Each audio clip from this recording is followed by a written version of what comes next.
দিন প্রিয় ইসলাম প্রিয় মুসলিম ভাইয়েরা, পর্দার আড়াল থেকে শুনছেন দিনী মা ও বোনেরা, সর্বপ্রথম মহান আল্লাহ রাব্বুল আলামিনের শুকরিয়া আদায় করছি, আলহামদুলিল্লাহ।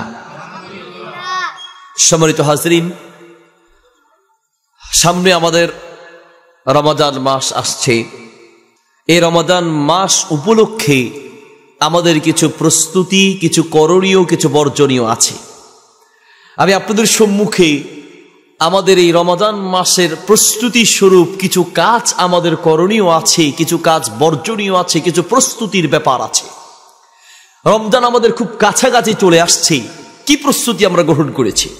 মনে রাখবেন, যেই কাজের জন্য প্রস্তুতি যত ভালো হবে, কাজটা তত বেশি ভালো হবে। কোন একজন মেহমান আমাদের বাড়িতে আসবে, আমি আপনাদের মাহফিলের আমাকে দাওয়াত দিলেন, আপনার অনেকে আশা করে বসে আছেন প্রধান বক্তা আসবে, মোহাম্মদ আলী সাহেব আসবে, কি খাওয়াবেন, কোথায় বসাবেন, একটা প্রস্তুতির ব্যাপার ছিল। মাহফিল হবে, আগ থেকেই এই প্যান্ডেলের ব্যবস্থা, এই মাইকের ব্যবস্থা, এই বিভিন্ন ব্যবস্থা আগ থেকেই গ্রহণ করা হয়। প্রস্তুতি যত ভালো হয়, কাজটা তত ভালো হবে। মেহমান আসলে প্রস্তুতি গ্রহণ করি আমাদের জীবনের জন্য, জান্নাত লাভের জন্য, আমলের জন্য। একটা বড় মেহমান হচ্ছে শাহরু রমাদান, রমাদান মাস। সেই রমাদান মাসের জন্য কি প্রস্তুতি আমরা গ্রহণ করেছি? কিছু বলবেন, কেউ কেউ বলবেন হুজুর প্রস্তুতি আছে কি? হুজুর রমজানে কি কি খাবো, এখন থেকেই বাজার রেডি, এখন থেকেই জিনিসের দাম বাড়া শুরু হয়েছে, সব রেডি মাশাআল্লাহ।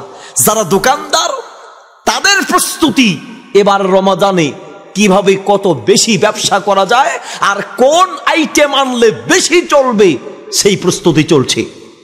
যারা বিভিন্ন আইটেম তৈরি করে কারখানা, তাদের প্রস্তুতি এবার ঈদে নতুন কোন কোন আইটেম তৈরি করা যায়। আর আমাদের অনেক মা বোনদের প্রস্তুতি, এবারের ঈদে কোন ড্রেস বের হয়েছে। একবার পাখির ড্রেস, একবার বের হয়েছে কিরণ মালানা, কটকরিনা, বটবড়ি, এই সেই। আর এখন নতুন কোন ড্রেস এসেছে, সেই ড্রেসের জন্য এখন থেকে প্রস্তুতি চলছে।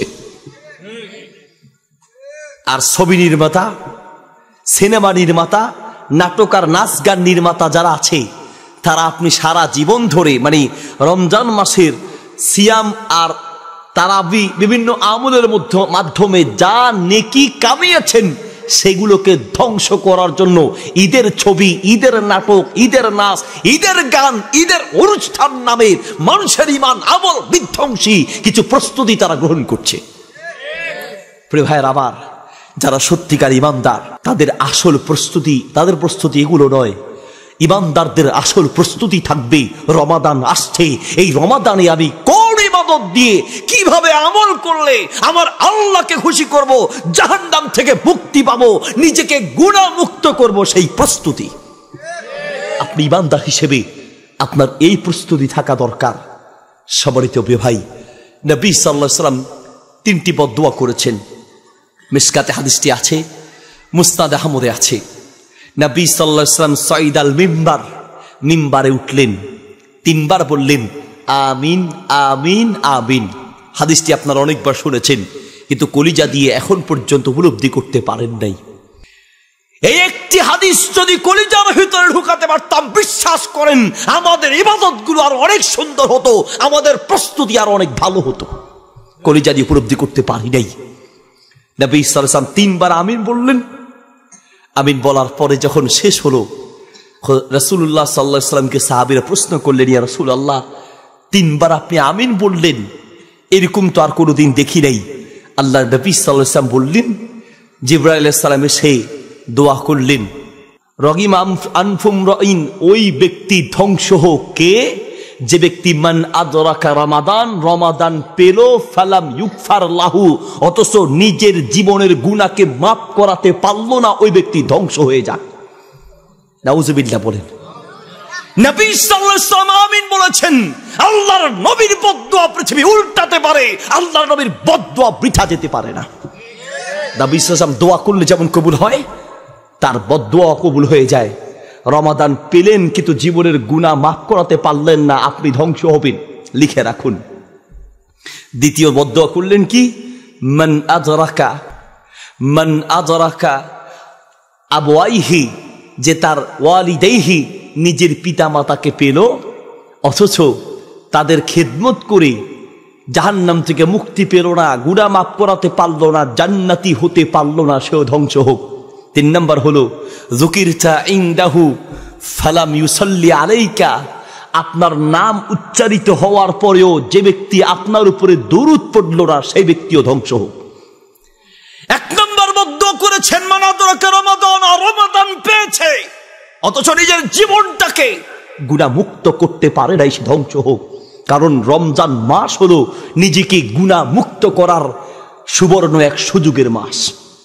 আপনি ব্যবসার মাস বানিয়েছেন, আপনি মার্কেটিং এর মাস বানিয়েছেন। হ্যাঁ, এক মার্কেটে এক পুরস্কার, কোন মার্কেটে পুরস্কারের ব্যবস্থা, মোটর সাইকেল, কোথাও হুন্ডা, কোথাও বা কম্পিউটার, কোথাও বা মোবাইল।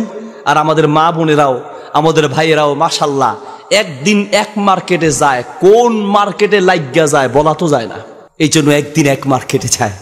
প্রিয় ভাইটি, আবার এখন থেকে প্রস্তুতি গ্রহণ করতে হবে, সিদ্ধান্ত নিতে হবে, এবারের রমাদান নিজের জীবনকে গুনাহ মুক্ত করার রমাদান, ঠিক কিনা? সেই প্রস্তুতি এখন থেকে গ্রহণ করতে হবে। কি প্রস্তুতি গ্রহণ করেছেন? আমি প্রস্তুতি গ্রহণ করার জন্য কিছু কথা বলবো ইনশাল্লাহ। প্রিয় ভাই আমার, কলিজা দিয়ে কথাগুলো শুনতে হবে। কানের মজা নেওয়ার জন্য বহু ওয়াজ শুনেছেন, জীবন পাল্টানোর কিছু কথা শুনুন। আমরা কানের মজা দেওয়ার জন্য কথা বলি না, জীবন পাল্টানোর জন্য কথা বলি। মাহফিলের পরে যদি সমাজে পরিবর্তন না আসে, ওই মাহফিলটা ব্যর্থ মাহফিল। এই মাহফিল ব্যর্থ মাহফিল। মাহফিলের পরে আপনার ভিতরে পরিবর্তন আসতে হবে। এত কষ্ট করে আমি এসেছি, আপনারা এসেছেন, কষ্ট করে বসে আছেন, কিছু শেখার চেষ্টা করুন। প্রিয় ভাই আমার, 1 নম্বর রমাদানের প্রস্তুতি, 1 নম্বর রমাদানের প্রস্তুতি হলো নিজের ঈমানটাকে মজবুত করতে হবে। ঈমান, সূরা বাকারা 183 নম্বর আয়াতে আল্লাহ রাব্বুল আলামিন সিয়াম ফরজ করেছেন। ডেকেছেন কাদেরকে? ইয়া আইয়ুহাল্লাযীনা আমানু, হে যারা ঈমান এনেছো, যাদের ভিতরে ঈমান আছে তাদের উপরে সিয়াম ফরজ। সহিহ বুখারীতে হাদিস আছে, সুনান তিরমিজিতে এসেছে, মুসনাদে আহমদ এসেছে, মিশকাতে এসেছে, সহিহ ইবনে হিব্বানে এসেছে, মান সামা রমাদানা ঈমানান ওয়া ইহতিসাবান গুফিরা লাহু মা তাকদ্দামা মিন যামবি, তোমার জীবনের সব গুনাহ মাফ হয়ে যাবে যদি রমজানটাকে ঈমানের সাথে সওয়াবের আশায় রমজানের সিয়াম পালন করে থাকো। আল্লাহু আকবার। আপনার গুনাহ মাফ হবে, শর্ত 1, ঈমানের সাথে। 1 নম্বর শর্ত কি? ঈমানের সাথে। সূরা বাকারা 183 নম্বর আয়াতে আল্লাহ ডাকলেন ইয়া আইয়ুহাল্লাযীনা আমানু, সিয়াম তাদের উপরে ফরজ যাদের ভিতরে ঈমান আছে। এইভাবে কোরআনুল কারীমের প্রায় 89টি আয়াতের ভিতরে আল্লাহ রাব্বুল আলামিন ঈমানদারদেরকে ডেকে আদেশ করেছেন, কোন আমল করার আগে ঈমানদার হও। আমলের ফজিলত পেতে হলে ঈমানদার হও, জাহান্নাম থেকে বাঁচতে হলে ঈমানদার হও, জান্নাত পেতে হলে ঈমানদার হও। ঈমানদার না হলে তার কপালে জান্নাত নাই, ঠিক কি না? আপনার সমস্ত আমলের জন্য প্রধান এবং প্রথম শর্ত ভিতরে ঈমান থাকা।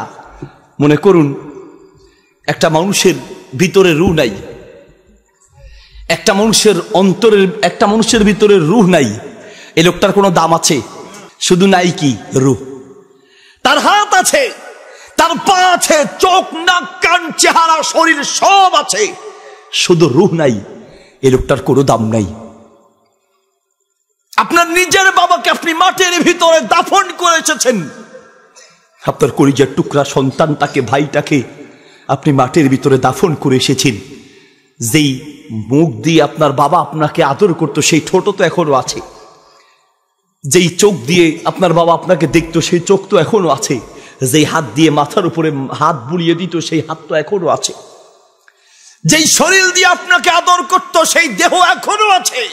তারপরেও কবরে রাখলেন কেন? নাইটা কি? শুধু কি নাই? রূহ নাই। একটা লোকের রূহ নাই, তার পুরো দেহের কোনো দাম নেই।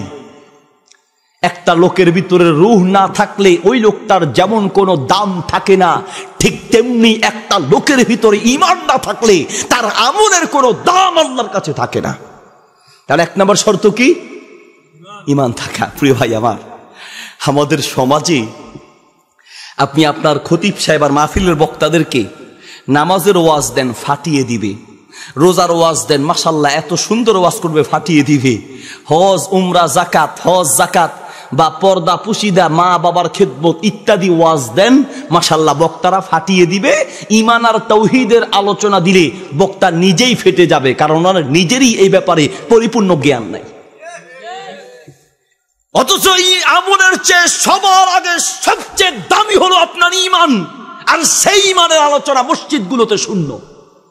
অধিকাংশ মসজিদে আপনার 1 বছরের ভিতরে একদিনও হয়তো ঈমান আর তাওহীদের আলোচনা হয় নাই। ঈমান কি আপনি নিজেই জানেন না, তাওহীদ কি আপনি নিজেই বুঝেন না, আর আপনি যে খতিবের পিছনে নামাজ পড়ছেন সেই খতিবও বুঝে না। আপনি আরব দেশে যান, মক্কা মদিনা আলেমদের আলোচনা শুনেন, কথায় কথায় আপনি দেখবেন ঈমানের কথা আছে, কথায় কথায় তাওহীদের কথা আছে। আপনি কোরআন খুঁজেন, কোরআনুল কারীম খুলেন, কোরআনুল কারীমের প্রায় 1/3 আলোচনাই হলো ঈমান আর তাওহীদের আলোচনা। আর আমাদের মাহফিলগুলোতে, মসজিদগুলোতে সবচেয়ে কম আলোচনা হয় ঈমানের আলোচনা, তাওহীদের আলোচনা। অথচ উচিত ছিল সবচেয়ে বেশি আলোচনা হবে ঈমানের আলোচনা, তাওহীদের আলোচনা। ইয়া আইয়ুহাল্লাযীনা আমানু, আল্লাহ বলছেন হে যারা ঈমান এনেছো শোনো, কুতিবা আলাইকুমুস সিয়াম, সিয়াম তোমাদের উপরে ফরজ করা হয়েছে। যাদের ভিতরে ঈমান আছে, ঈমান নাই, তার সিয়ামের কোনো দাম আল্লাহর কাছে 1 পয়সার মূল্য নেই। প্রিয় ভাই, এখন আপনার ভিতরে ঈমান আছে কিনা আপনার কি খবর আছে? কয়দিন ঈমানের কয়টা কিতাব পড়েছেন? ঈমানের উপরে কয়টা আলোচনা আপনি শুনেছেন? কয়দিন ঈমানের উপরে আপনি দর্স নিয়েছেন? কয়টা ঈমানের উপরে বই আপনি পড়েছেন? কয়দিন পড়েছেন? সবার তো প্রিয় ভাই, আবার ঈমান রক্ষার জন্য শুধু এই ওয়াজ দিয়ে চলবে না, ঈমানের উপরে বই পড়তে হবে, ঈমানের উপরে দর্স নিতে হবে, ঈমানের উপরে আলোচনা লাগাতার শুনতে হবে, তারপরে আপনার ভিতরে ঈমানটা মজবুত হবে। কত ভাবেই আপনার ঈমান চলে যাচ্ছে, আপনার খবরও নাই। আপনি কি বুঝতে পারছেন আপনার ঈমান কিভাবে যাচ্ছে? লা ইলাহা ইল্লাল্লাহ বলেছেন, আপনি ঈমান এনেছেন। মুহাম্মাদুর রাসূলুল্লাহ বলেছেন, আপনার ভিতরে ঈমান এনেছেন। আশহাদু আল্লা ইলাহা ইল্লাল্লাহ ওয়া আশহাদু আন্না মুহাম্মাদার রাসূলুল্লাহ, আল্লাহ তুমি ছাড়া কোনো মাবুদ নেই, আমি সাক্ষ্য দিচ্ছি। আর মুহাম্মাদুর রাসূলুল্লাহ, মুহাম্মদ সাল্লাল্লাহু আলাইহি ওয়াসাল্লাম আল্লাহর রাসূল। আপনি যে লা ইলাহা ইল্লাল্লাহ সাক্ষ্য দিলেন, তার মানে কি? আল্লাহ তোমার সমান কেউ নেই, তুমি ছাড়া কোনো মাবুদ নেই। আল্লাহ তুমি ছাড়া কোনো মাবুদ নেই মানে আমি আল্লাহ তুমি ছাড়া আর কারো ইবাদত করি না। আল্লাহু আকবার। একমাত্র তোমার ইবাদত করি, তুমি ছাড়া আর কারো ইবাদত করি না। যদি আল্লাহ ছাড়া কারো ইবাদত করেন, আপনার ঈমান শেষ। আল্লাহ ছাড়া অন্য কারো ইবাদত করলেই তোমার ঈমান শেষ হয়ে যাবে। কিভাবে করছেন? মুসলমান বিভিন্ন ভাবে আপনি আল্লাহ ছাড়া গায়রুল্লাহর ইবাদত করছেন। মুসলমানদের এই কপালের বড় দাম। মুসলমানদের এই কপাল যেখানে সেখানে নত হতে পারে না। সিজদা করা একটা ইবাদত, সিজদা হবে শুধু একজনের জন্য, তিনি কে? আর ও জোরে, আল্লাহর জন্য। মুসলমানদের এই কপালের বড় দাম। সিজদা দেয়া ইবাদত, এই ইবাদত আল্লাহ ছাড়া অন্য কারো জন্য করলে আপনার ঈমান ভেঙে চুরমার হয়ে যাবে। মুসলমানদের এই কপালের বড় দাম। মুসলমানদের এই কপাল যেখানে সেখানে নত হতে পারে না। হিন্দুর কপাল, ওটা মন্দিরের সামনে নত হতে পারে, ওটা মূর্তির সামনে নত হতে পারে, ওটা গাছের সামনে নত হতে পারে, ওটা বিভিন্ন মানুষের সামনে নত হতে পারে। মুসলমানদের এই কপালের বড় দাম। মুসলমানদের এই কপাল না কোনো কবরে নত হয়, না কোনো মাজারে, না কোনো পীর সাহেবের সামনে। মুসলমানদের এই কপাল আল্লাহ ছাড়া কারো সামনে নত হয় না, ঠিক কি না? মুসলমানদের এই কপালের বড় দাম। ইবাদত আল্লাহ ছাড়া কারোর জন্য করছেন, আপনার ঈমান শেষ হয়ে যাচ্ছে। মানত করা একটি ইবাদত। সূরা বাইদার 3 নম্বর আয়াত, সূরা বাকারা 173, সূরা নাহল 115 নম্বর আয়াতে আল্লাহ বলছেন, হুররিমাত আলাইকুমুল মাইতা ওয়াদ-দামু ওয়া লাহমুল খিনজির ওয়া মা উহিল্লা লিগায়রিল্লাহি বিহি। আল্লাহ ছাড়া পৃথিবীর কারো জন্য মানত করা হারাম। আল্লাহ ছাড়া পৃথিবীর কারো জন্য মানত করা যাবে না। মানত করা ইবাদত। মানত হবে শুধু একজনের নামে, তিনি কে? আর ওর জোরে, একমাত্র আল্লাহর নামে মানত হবে। কোনো মাজারের নামে, কোনো পীরের নামে, কোনো গাউস কুতুব, কোনো কবরওয়ালা, কোনো পীর সাহেবের নামে, কোনো ওলি, গাউস কুতুব, ওলি, আউলিয়া যাই বলেন না কেন, আল্লাহ ছাড়া পৃথিবীর কারো নামে মানত হতেই পারে না। আল্লাহর নামে মানত হবে। আমাদের এলাকায় এক মহিলার মুরগি হারায় গেছে, তো মহিলা মুরগি খুঁজতে আসে আর মানত করে, আল্লাহ যদি মুরগি পাই তোমার বাবার দরবারে ছাগল দিমু। মুরগি পাইলে কি দিবে? মহিলার ভাই ডাক জায়গায় হারামির ঘরে হারাবে, মুরগি পেলে ছাগল দিবি মানে মুরগির দাম কত আর ছাগলের দাম কত? কয় আগে পাইয়া লই পরে দেখা যাবে। আপনার কি মনে হয় পাওয়ার পরে দিবে? পাওয়ার পরে দিবে? আল্লাহু আকবার। সুনান ইবনে মাজাহ 292 নম্বর পৃষ্ঠায় নবী সাল্লাল্লাহু আলাইহি সাল্লাম বলেন, সায়াতি আলান নাসি সানাওয়াতুন খদ্দাত, এমন একটা যুগ আসবে সেই যুগের মানুষগুলো হবে বাটপার। কি পার? আর ও জোরে, সেই বাটপারের যুগ চলছে, বাটপারের যুগ। আগে পাইয়া লই পরে দেখা যাবে। মানত হবে শুধু একজনের নামে। কে তিনি? আল্লাহ সুবহানাহু ওয়া তাআলা। লা ইলাহা ইল্লাল্লাহ, আল্লাহ তুমি ছাড়া কোনো মাবুদ নাই। আল্লাহ আমি শুধু একজনের ইবাদত করি, সেটা তুমি আল্লাহ। তুমি আল্লাহ ছাড়া কারো ইবাদত করি না। আল্লাহু আকবার। এর নাম ঈমান, এর নাম তাওহীদ, এর নাম বিশ্বাস, এর নাম ঈমান, এর নাম মুসলমান, এর নাম মুমিন, এর নাম ঈমানদার। এবার আপনি বলেন, আপনার ঈমানটাকে আপনি কতভাবে নষ্ট করছেন, কতভাবে ভেঙে ফেলছেন? কি দিয়ে আপনাকে বুঝাই? প্রিয় ভাই রে আমার, দোয়া একটি ইবাদত। সুনান তিরমিজিতে হাদিস এসেছে, নবী সাল্লাল্লাহু আলাইহি ওয়াসাল্লাম বলেছেন, আদ-দুআ হুয়াল ইবাদাহ, দোয়া হলো একটি ইবাদত। তাহলে ইবাদত যেহেতু দোয়া, এই দোয়া একমাত্র কার কাছে? আল্লাহর কাছে। কোনো কবরওয়ালা, কোনো মাজারওয়ালার কাছে দোয়া করা যাবে না। ইয়া আইয়ুহাল্লাযীনা আমানু, হে যারা ঈমান এনেছো, রোজার ফজিলত পাওয়ার জন্য এক নম্বর শর্ত ভিতরে ঈমান থাকতে হবে। ঈমান কিভাবে ভাঙছেন আপনি জানেন? কোমরের ভিতরে কালো সুতা আছে, প্রায় মুসলমানে আছে, আপনাদের কোমরেও আছে, বাচ্চার কোমরেও আছে কালো সুতা, তাগি। আপনারা কি বলেন এটাকে? কাইতন, তাগি, কালো সুতা, এগুলো লাগিয়ে রেখেছেন। আর আপনি মনে করছেন এই কালো সুতার তাগি যদি লাগাই তাহলে বিপদ থেকে বাঁচা যাবে, না লাগালে বাচ্চার কোমর চিকন হয়ে যাবে, এই রোগ হবে, সেই রোগ হবে, এই সমস্যা হবে, ওই সমস্যা হবে। ও মুসলমান, আপনি মনে করছেন এই কালো সুতার এই কাইতন আপনাকে রোগ আর শোক বিপদ থেকে বাঁচাবে? আল্লাহর কসম করে বলছি, কোন সুতা, লাল কালো কোন সুতা বিপদ দিতেও পারে না, নিতেও পারে না। বিপদ দেওয়া না দেওয়ার একমাত্র ক্ষমতা কার? আল্লাহ সুবহানাহু ওয়া তাআলা। এটার নাম ঈমান।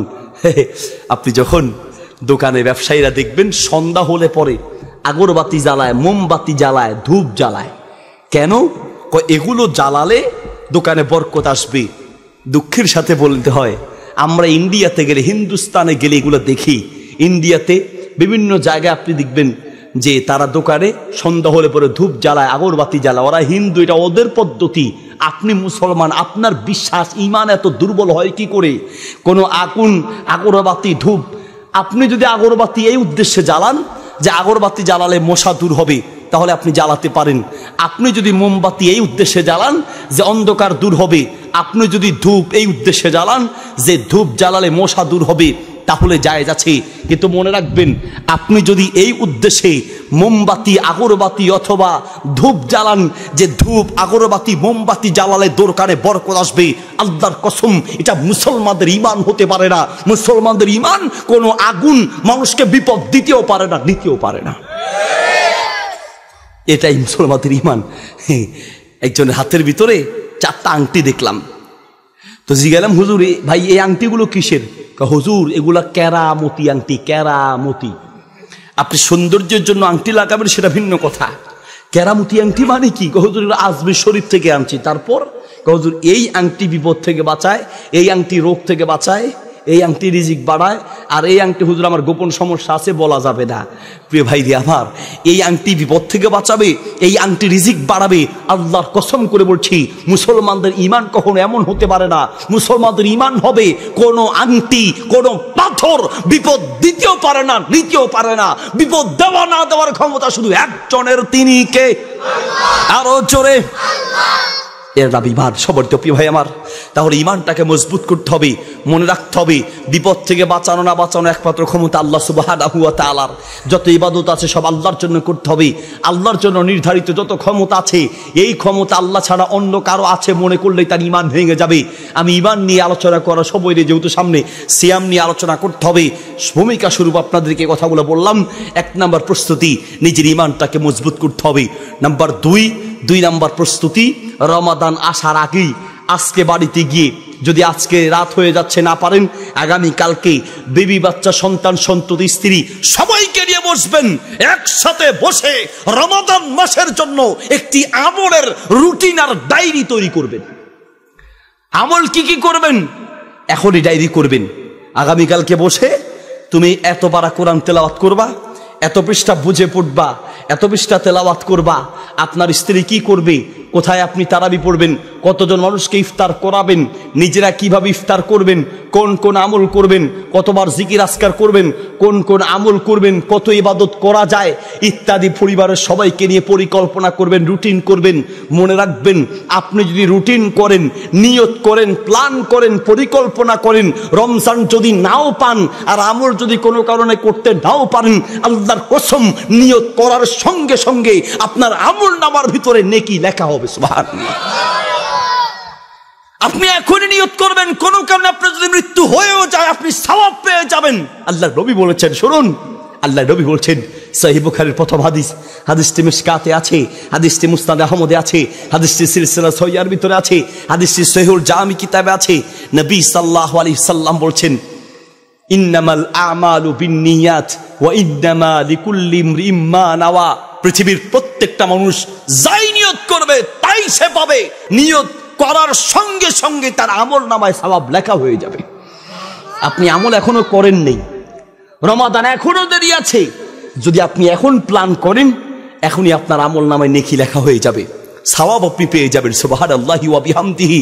দুই নাম্বার প্রস্তুতি হলো আপনি ডায়েরি তৈরি করবেন, রুটিন তৈরি করবেন, প্ল্যান করবেন, নিয়ত করে রাখবেন। নাম্বার তিন নাম্বার প্রস্তুতি, ঘরে ইবাদত করার জন্য একটি জায়গা নির্ধারণ করবেন।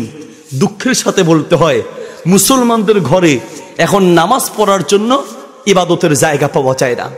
মুসলমান হিন্দুদের ঘরে যান, আপনি হিন্দুদের ঘরের ভিতরে পূজা করার জন্য একটা জায়গা আছে, একটা রুম আছে, একটা জায়গা ঘেরা দেওয়া থাকে। আপনি ওই হিন্দুর যতই ভালো বন্ধু হন, ওই পূজার রুমে আপনাকে নিবে না, পূজার জায়গায় আপনাকে নিবে না। একটা হিন্দু ওর ঘরের ভিতরে ওর পূজার জন্য জায়গা আছে। দুঃখের বিষয়, আপনি মুসলমান, আপনার ঘরের ভিতরে টিভির রুম আছে, আপনার ঘরের ভিতরে ঘুমানোর রুম আছে, খাওয়ার রুম আছে, ওয়েটিং রুম আছে, বাথরুম আছে। মুসলমানদের ঘরে যদি ইবাদতের রুম পাওয়া না যায়, তার চেয়ে কপাল পোড়া দুনিয়ার কেউ হতে পারে না। আপনার চেয়ে কপাল পোড়া পৃথিবীর কেউ হতে পারে না। আপনার এতগুলো রুম আর আপনার ঘরে ইবাদতের জায়গা নেই, নামাজের একটু ভালো জায়গা পাওয়া যায় না, একটু চোখের পানি ফেলে কাঁদবেন, একটা নিরিবিলি জায়গা আপনার ঘরের ভিতরে পাওয়া যায় না। এতগুলো রুম করলেন, ইবাদতের একটা রুম না রাখলেন না। আপনার মতো কপাল পোড়া কেউ হতে পারে না। সামনে যদি ঘর করেন, বাড়ি করেন, এক নম্বর ইঞ্জিনিয়ারকে বলবেন একটা জায়গা ঠিক করবেন, সেই রুমটা হবে ইবাদতের জন্য, তেলাওয়াতের জন্য, আল্লাহর কাছে চোখের পানি ফেলে কান্না করার জন্য। আল্লাহু আকবার। এমন একটা জায়গা আপনার ঘরের ভিতরে থাকবে। এতগুলো রুম করেছেন। আগের মুরব্বীরা, আমার দাদি নানি চাচিদেরকে দেখেছি, ঘরে বেশি জায়গা ছিল না, তারপরে ঘরের ভিতরে একটা কোণা ঘেরাও দিয়ে একটা জল চৌকি বসাতো নামাজ পড়ার জন্য। জল চৌকি চিনেন? নামাজ পড়ার জন্য একটা জল চৌকি থাকতো ইবাদতের জন্য। আল্লাহু আকবার, আল্লাহু আকবার। আগামীকালকে বাসায় গিয়ে এই জায়গাটা ঠিক করবেন। শোনো, যদি ঘর বেশি থাকে, রুম বেশি থাকে, একটা রুম ঠিক করবেন ইবাদতের জন্য। যদি রুম না পান, অন্তত ঘরের একটা কোণা একটু ঘেরাও দিয়ে ইবাদতের জন্য একটা জায়গা, নিরিবিলি পরিবেশ দরকার। মানুষের সামনে কান্না করা যায় না, চোখের পানি ফেলা যায় না, একটু তেলাওয়াত করে কাঁদবেন, দুহাত আল্লাহর কাছে তুলে কাঁদবেন, একটু সেজদায় গিয়ে কাঁদবেন। একটা নিরিবিলি জায়গার প্রয়োজন আছে। 3 নম্বর প্রস্তুতি, ঘরের ভিতরে ইবাদতের পরিবেশ তৈরি করবেন। নাম্বার 4 নম্বর প্রস্তুতি, আপনার ঘরের ভিতর থেকে পাপের পরিবেশটা পরিত্যাগ করবেন। আপনার ঘরে যেন কোনো প্রকারের পাপের কোনো পরিবেশ না থাকে। আপনার ঘরে টিভি রেখেছেন, আপনি মনে করছেন হুজুর ভালো কিছু দেখবো, খবরও দেখবো, ইসলামিক কিছু দেখবো, অসম্ভব। ঘর থেকে বের হবেন, সাথে সাথে শুরু হয়ে যাবে ওই ইন্ডিয়ান যত মানুষের চরিত্র নষ্ট করার চ্যানেলগুলা, ঠিক না? ঘরটাকে সম্পূর্ণ পাপ থেকে মুক্ত পরিবেশ গড়ে তুলতে হবে। কালকে বাড়িতে বসে প্ল্যান করবেন, শোনো ঘরের ভিতরে অশ্লীল কিচ্ছু চলবে না।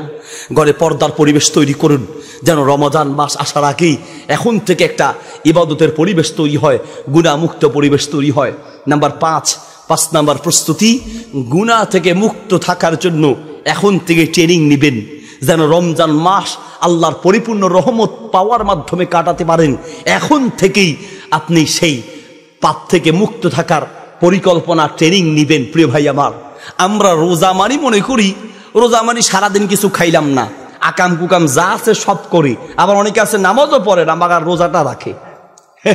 নামাজ পড়ে না, অন্তত রোজাটা রাখে। প্রিয় ভাই আমার, ফামাইয়ামাল মিসকালা যাররাতিন খায়রান ইয়ারা ওয়া মাইয়ামাল মিসকালা যাররাতিন শাররান ইয়ারা। নাই মামার চেয়ে কানা মামা ভালো। অন্তত নামাজ না পড়লে রোজাটা অন্তত রাখো। কিন্তু আমি বলতে চাই প্রিয় ভাইরে আমার, শুধু রোজা দিয়ে তুমি জান্নাতে যেতে চাও, অথচ আল্লাহর নবী বলছেন আউয়ালু মা ইউহাসাবু বিহিল আবদ ইয়াউমাল কিয়ামাতি সালাহ। কিয়ামতের মাঠে আগে নামাজের হিসাব হবে, তারপরে রোজার হিসাব। আগে নামাজের হিসাব। তা আমরা রোজা মানি মনে করছি, রোজা মানে কি? রোজা মানে কিছুই খাইলাম না, সারাদিন না খেয়ে থাকলাম, ফজর থেকে মাগরিব পর্যন্ত মাশাআল্লাহ আমি ভালো ভালো রোজাদার। অথচ নবী সাল্লাল্লাহু আলাইহি ওয়াসাল্লাম বলেন, সহিহ বুখারীতে হাদিস আছে, সুনানে তিরমিজিতে আছে, সুনান নাসাইতে আছে, মিশকাতে আছে, আল্লাহর নবী সাল্লাল্লাহু আলাইহি ওয়াসাল্লাম বলছেন, মান লাম ইয়াদা কাওলা যুর ওয়াল আমালা বিহি ফালাইসা লিল্লাহি হাজাতুন ফি আন ইয়াদা তাআমাহু ওয়া শারাবাহু। শোনো, যে ব্যক্তি রোজা রেখে নিজের মুখকে হেফাজত করতে পারলো না, মিথ্যা কথা ছাড়তে পারলো না, মিথ্যা কাজ ছাড়তে পারলো না, তার রোজা দিয়ে আল্লাহর কোনো কাজে আসলো না।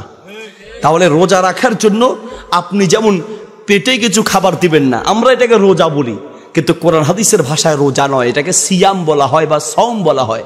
সিয়াম আর সওম মানে হচ্ছে আপনি আপনার পেটে কোনো খাবার কোনো পানীয় দিবেন না, ঠিক তেমনি ভাবে নিজের এই মুখ দিয়ে কোনো গুনাহ করা যাবে না, নিজের এই মুখ দিয়ে কোনো পাপ করা যাবে না। কান, চোখ, হাত, পা সব কিছুকেই পাপ থেকে মুক্ত রাখতে হবে। যদি রমজান মাসে নিজেকে পাপ মুক্ত রাখতে হয়, এখন থেকে পাপ থেকে বাঁচার ট্রেনিং নিতে হবে। বিশেষ করে এই জিহ্বাকে হেফাজত করতে হবে। চা দোকানে গেলে এখন দেখা যায়, ওরে বাপরে বাপ, মাশাআল্লাহ, এলাকায় যত বুদ্ধিজীবী, আইনজীবী, যত মন্ত্রী, মিনিস্টার, মুফতি, মুহাদ্দিস আছে, এত মুফতি, মুহাদ্দিস, এত বুদ্ধিজীবী, সাংবাদিক, এত আইনজীবী, এত মন্ত্রী, মিনিস্টার এলাকায় আছে, এটা চা দোকানে না গেলে বোঝা যায় না।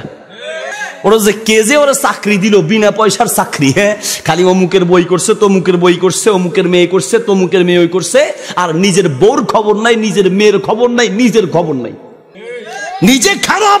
এখন ভালো মানুষ দেখলেও খারাপ মনে হয়। আমার এক উস্তাদ বলতেন যে এই চোখের চশমা যদি একটু লাল কালারের হয়, আমরা ছোটবেলায় এই যেদের মতো বাচ্চা বয়সে থাকতে 2 টাকা করে চশমা কিনতাম, 2 টাকা। দেখছেন কিনা জানি না, আপনার হলুদ হয়, কোনোটা লাল, কোনোটা সবুজ, প্লাস্টিকের চশমা। তো ঈদগাহে গিয়ে চশমা কিনতাম, সেই চশমাগুলো যদি হলুদ হয় তো চোখে লাগালে দুনিয়াটা মনে হতো একটু হলদে কালার, নীল হলে দুনিয়াটা একটু নীল মনে হয়, সবুজটা লাগালে দুনিয়া একটু সবুজ মনে হতো। ঠিক তেমনি ভাবে যার যে নিজে 2 নাম্বার, ও ভালো মানুষকে দেখলেও 2 নাম্বার মনে হয়। সমাজে হেঁটে হেঁটে মানুষের বদনাম, চগলখোর কিছু আছে না, খালি এর কথা তারে, তার কথা ওরে, ভাইয়ের কথা আরেক ভাইকে, বাপের কথা ছেলেকে, ছেলের কথা বাপকে, জালের কথা জালকে, মুসল্লির কথা ইমামকে, ইমামের কথা বলে কমিটিকে, একজনের বিরুদ্ধে আরেকজনকে প্যাচ লাগায়। নবী সাল্লাল্লাহু আলাইহি ওয়াসাল্লামের ভাষায় মিশকাতুল মাসাবিহের 12 নম্বর পৃষ্ঠায় সহিহ বুখারীতে হাদিসটি আছে, আল্লাহর নবী বলছেন, তাজিদুনা শাররান নাস ইয়াতিহা উলাই বিওয়াজহিন ওয়া ইয়াতিহা উলাই বিওয়াজহিন। এই तमाम দুনিয়ার ভিতরে কুকুরের চেয়ে শুকুরের চোখ খারাপ ওই মানুষটা যারা সমাজে চগলখুরি করে বেড়ায়, যারা সমাজে চগলখুরি করে বেড়ায়, এরা কুকুর শুকুরের চেয়ে খারাপ।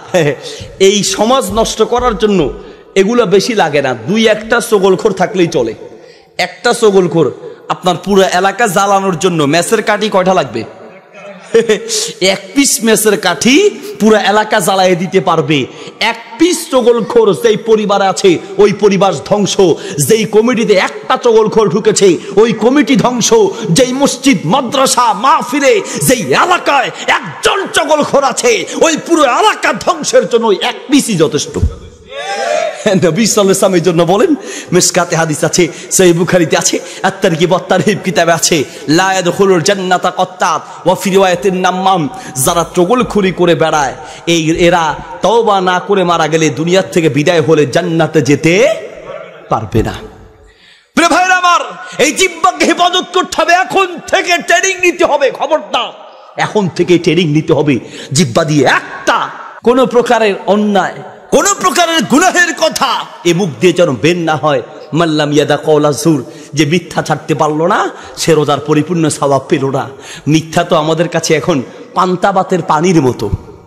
সবচেয়ে বেশি মিথ্যা যে যন্ত্রের মাধ্যমে চলে তার নাম মিস্টার মোবাইল চৌধুরী। সবচেয়ে বেশি মিথ্যা। দোস্ত আসো কই? কয় আসি পৈরুঙ্কুল পশ্চিম পাড়া। আসলে বসে আছে সে কোম্পানিগঞ্জ। দোস্ত আসো কোথায়? কয় এই তো আসি মাহফিলে। আসলে বসে আছে সিনেমা হলে। দোস্ত আসো কোথায়? কয় আসি এই তো মসজিদে। আসলে বসে আছে বাথরুমের ভিতরে। 6 সন্তানের মা এক যুবকের সঙ্গে রং নাম্বারে পরিচয়। তো ওই যুবকটা জিজ্ঞেস করছে যে তোমার কি বিয়ে ছেলে মেয়ে আছে নাকি? 6 সন্তানের মা বলছে ছেলে মেয়ে থাকবে কোত্থেকে, আমার মোটে বিয়েই হয় নাই। অথচ 6 সন্তানের মা। অহরহ মিথ্যা। আমরা ইচ্ছা অনিচ্ছায় প্রয়োজন অপ্রয়োজনের সমানে মিথ্যা বলছি, একটু কলিজা কাঁপে না। সমানে বলছেন, হ্যাঁ নিজে বলছেন, ছেলেকেও মিথ্যুক হিসেবে গড়ে তুলছেন। টাকা পাবে পাওনাদার, তো বাসায় আসতেছে খবর নেওয়ার জন্য। জানালা দিয়ে দেখছে যে পাওনাদার আসতেছে। পাওনাদারকে দেখেই ছেলেকে ডাক দিয়ে বলছে, বাবা তাড়াতাড়ি দরজা খুলো, খুলে তোমার আঙ্কেলকে বলবা আমার আব্বা ঘরে নাই। আব্বা ঘরে বসে আছে, আব্বা ঘরে নাই। ছেলে দরজা খুলে যা বলতেছে, আঙ্কেল আপনি আমার বাবাকে খুঁজতে আসছেন, টাকা পাবেন। আমার বাবা বলছে আমার বাবা ঘরে নাই। এই হলো অবস্থা। 5 নম্বর প্রস্তুতি, নিজেকে গুনাহমুক্ত রাখার পরিবেশ গড়ে তুলতে হবে। নিজেকে সেইভাবে গড়তে হবে এখন থেকেই সম্পূর্ণ পাপ থেকে মুক্ত থাকতে হবে, ঠিক কিনা? প্রিয় যুবক ভাইয়ের, আবার জানি বর্তমান জামানায় সবচেয়ে বড় মুজাহাদা, সবচেয়ে বড় কষ্ট পরিশ্রম হচ্ছে জিনা ব্যভিচার থেকে বাঁচতে পারা। মনে রেখো, জিনার সয়লাভ চলছে, ব্যভিচারের সয়লাভ চলছে। ডানে বামে চতুর্দিকে যেদিকেই তাকাবে, হয় চোখের জেনা, নয় কানের জেনা, নয় মুখের জেনা, নয় লজ্জাস্থানের জেনা। অধিকাংশ যুবক কোনো না কোনোভাবে জিনার ভিতরে লিপ্ত আছে, জিনার ভিতরে লিপ্ত আছে। এই জিনা পৃথিবীতে আল্লাহর গজব নামিয়ে আনে। সহিহ বুখারীর প্রথম খণ্ডে 18 নম্বর পৃষ্ঠা, সুনানে তিরমিজি দ্বিতীয় খণ্ডের 34 নম্বর পৃষ্ঠায় নবী সাল্লাল্লাহু আলাইহি ওয়াসাল্লাম বলেন, ইন্না মিন আশরাতি সাআতি আন ইউরফাল ইলম ওয়া ইয়াসবুতাল জাহলু ওয়া ইয়াশরাবাল খামরু ওয়া ইয়াসহারাজ জিনা। কিয়ামত যত ঘনিয়ে আসবে সমাজের ভিতরে জিনা ব্যভিচার তত বাড়বে, জিনা ব্যভিচার তত বাড়বে। লজ্জাস্থানের মাধ্যমে জিনা করা, এটা লজ্জাস্থানের জিনা। চোখ দিয়ে কোনো বেপরদা নারীর দিকে তাকানো, সেটা চোখের জিনা। যুবক, তুমি যে ফেসবুক নিয়ে ফেসবুকে দেখছো, ইউটিউব আরো বিভিন্ন ইন্টারনেটের মাধ্যমে ঘরের দরজা বন্ধ করে, কম্বলের তলে ঢুকে, বাথরুমের দরজা বন্ধ করে ভিতরে ঢুকে কি দেখছো দুনিয়ার কেউ জানে না। সবার চোখকে ফাঁকি দেওয়া যায়, কিন্তু একজনের চোখকে ফাঁকি দেওয়া যায় না। তিনি কে? আরো জোরে, ওই আল্লাহর চোখকে ফাঁকি দেওয়া যায় না। মনে রেখো, কিছু পাপের শাস্তি আল্লাহ আখিরাতে দেয়, আর কিছু পাপের শাস্তি দুনিয়াতে দেয়। যারা জিনা ব্যভিচারে লিপ্ত তাদের শাস্তি এই দুনিয়াতেই হবে, ঠিক কিনা? এই দুনিয়াতে হবে। খবরদার যুবক, তোমাকে বলছে, কলিজা দিয়ে কথাগুলো শুনতে হবে। এখন থেকে সেই পাপ থেকে বিরত থাকতে হবে।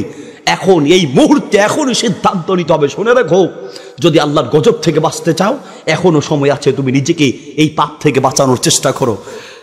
নবী সাল্লাল্লাহু আলাইহি ওয়াসাল্লাম একজন সাহাবী আব্দুল ইবনে আব্বাস রাদিয়াল্লাহু তাআলা আনহু, তিনি বলেন, ইন্নালিস সাইয়্যাতি সাওয়াদান ফিল ওয়াজহি নূরুত তাকওয়া ওয়া যুলমাতুল মাআসি। একটি আরবি কিতাব আছে, সেই কিতাবের ভিতরে আব্দুল ইবনে মাসউদ রাদিয়াল্লাহু তাআলা আনহুর এই আসারটি উল্লেখ করা হয়েছে। তিনি বলছেন, ইন্নালিস সাইয়্যাতি সাওয়াদান ফিল ওয়াজহি। শোনো, এই পৃথিবীতে যারা জিনা ব্যভিচারে লিপ্ত, 1 নম্বর শাস্তি, তার চেহারা কলুষিত হয়ে যাবে, চেহারার দিনদারিত্বের ভাব চলে যাবে। চেহারার দিনদারিত্বের ভাব, এটা আল্লাহ প্রদত্ত একটা দান।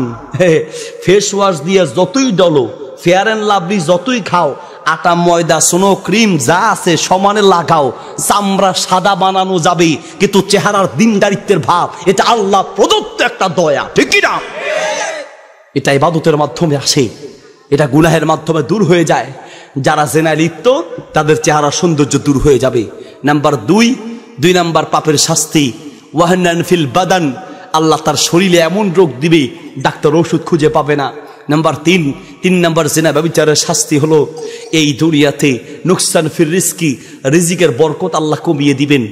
কেউ এমন আছে মাসে 50,000 টাকা ইনকাম করে, তারপর আবার মাস শেষে দেখা যায় তার 50,000 টাকা মাসে ইনকাম তারপরেও মাস শেষে আরো অভাব থেকে যায়।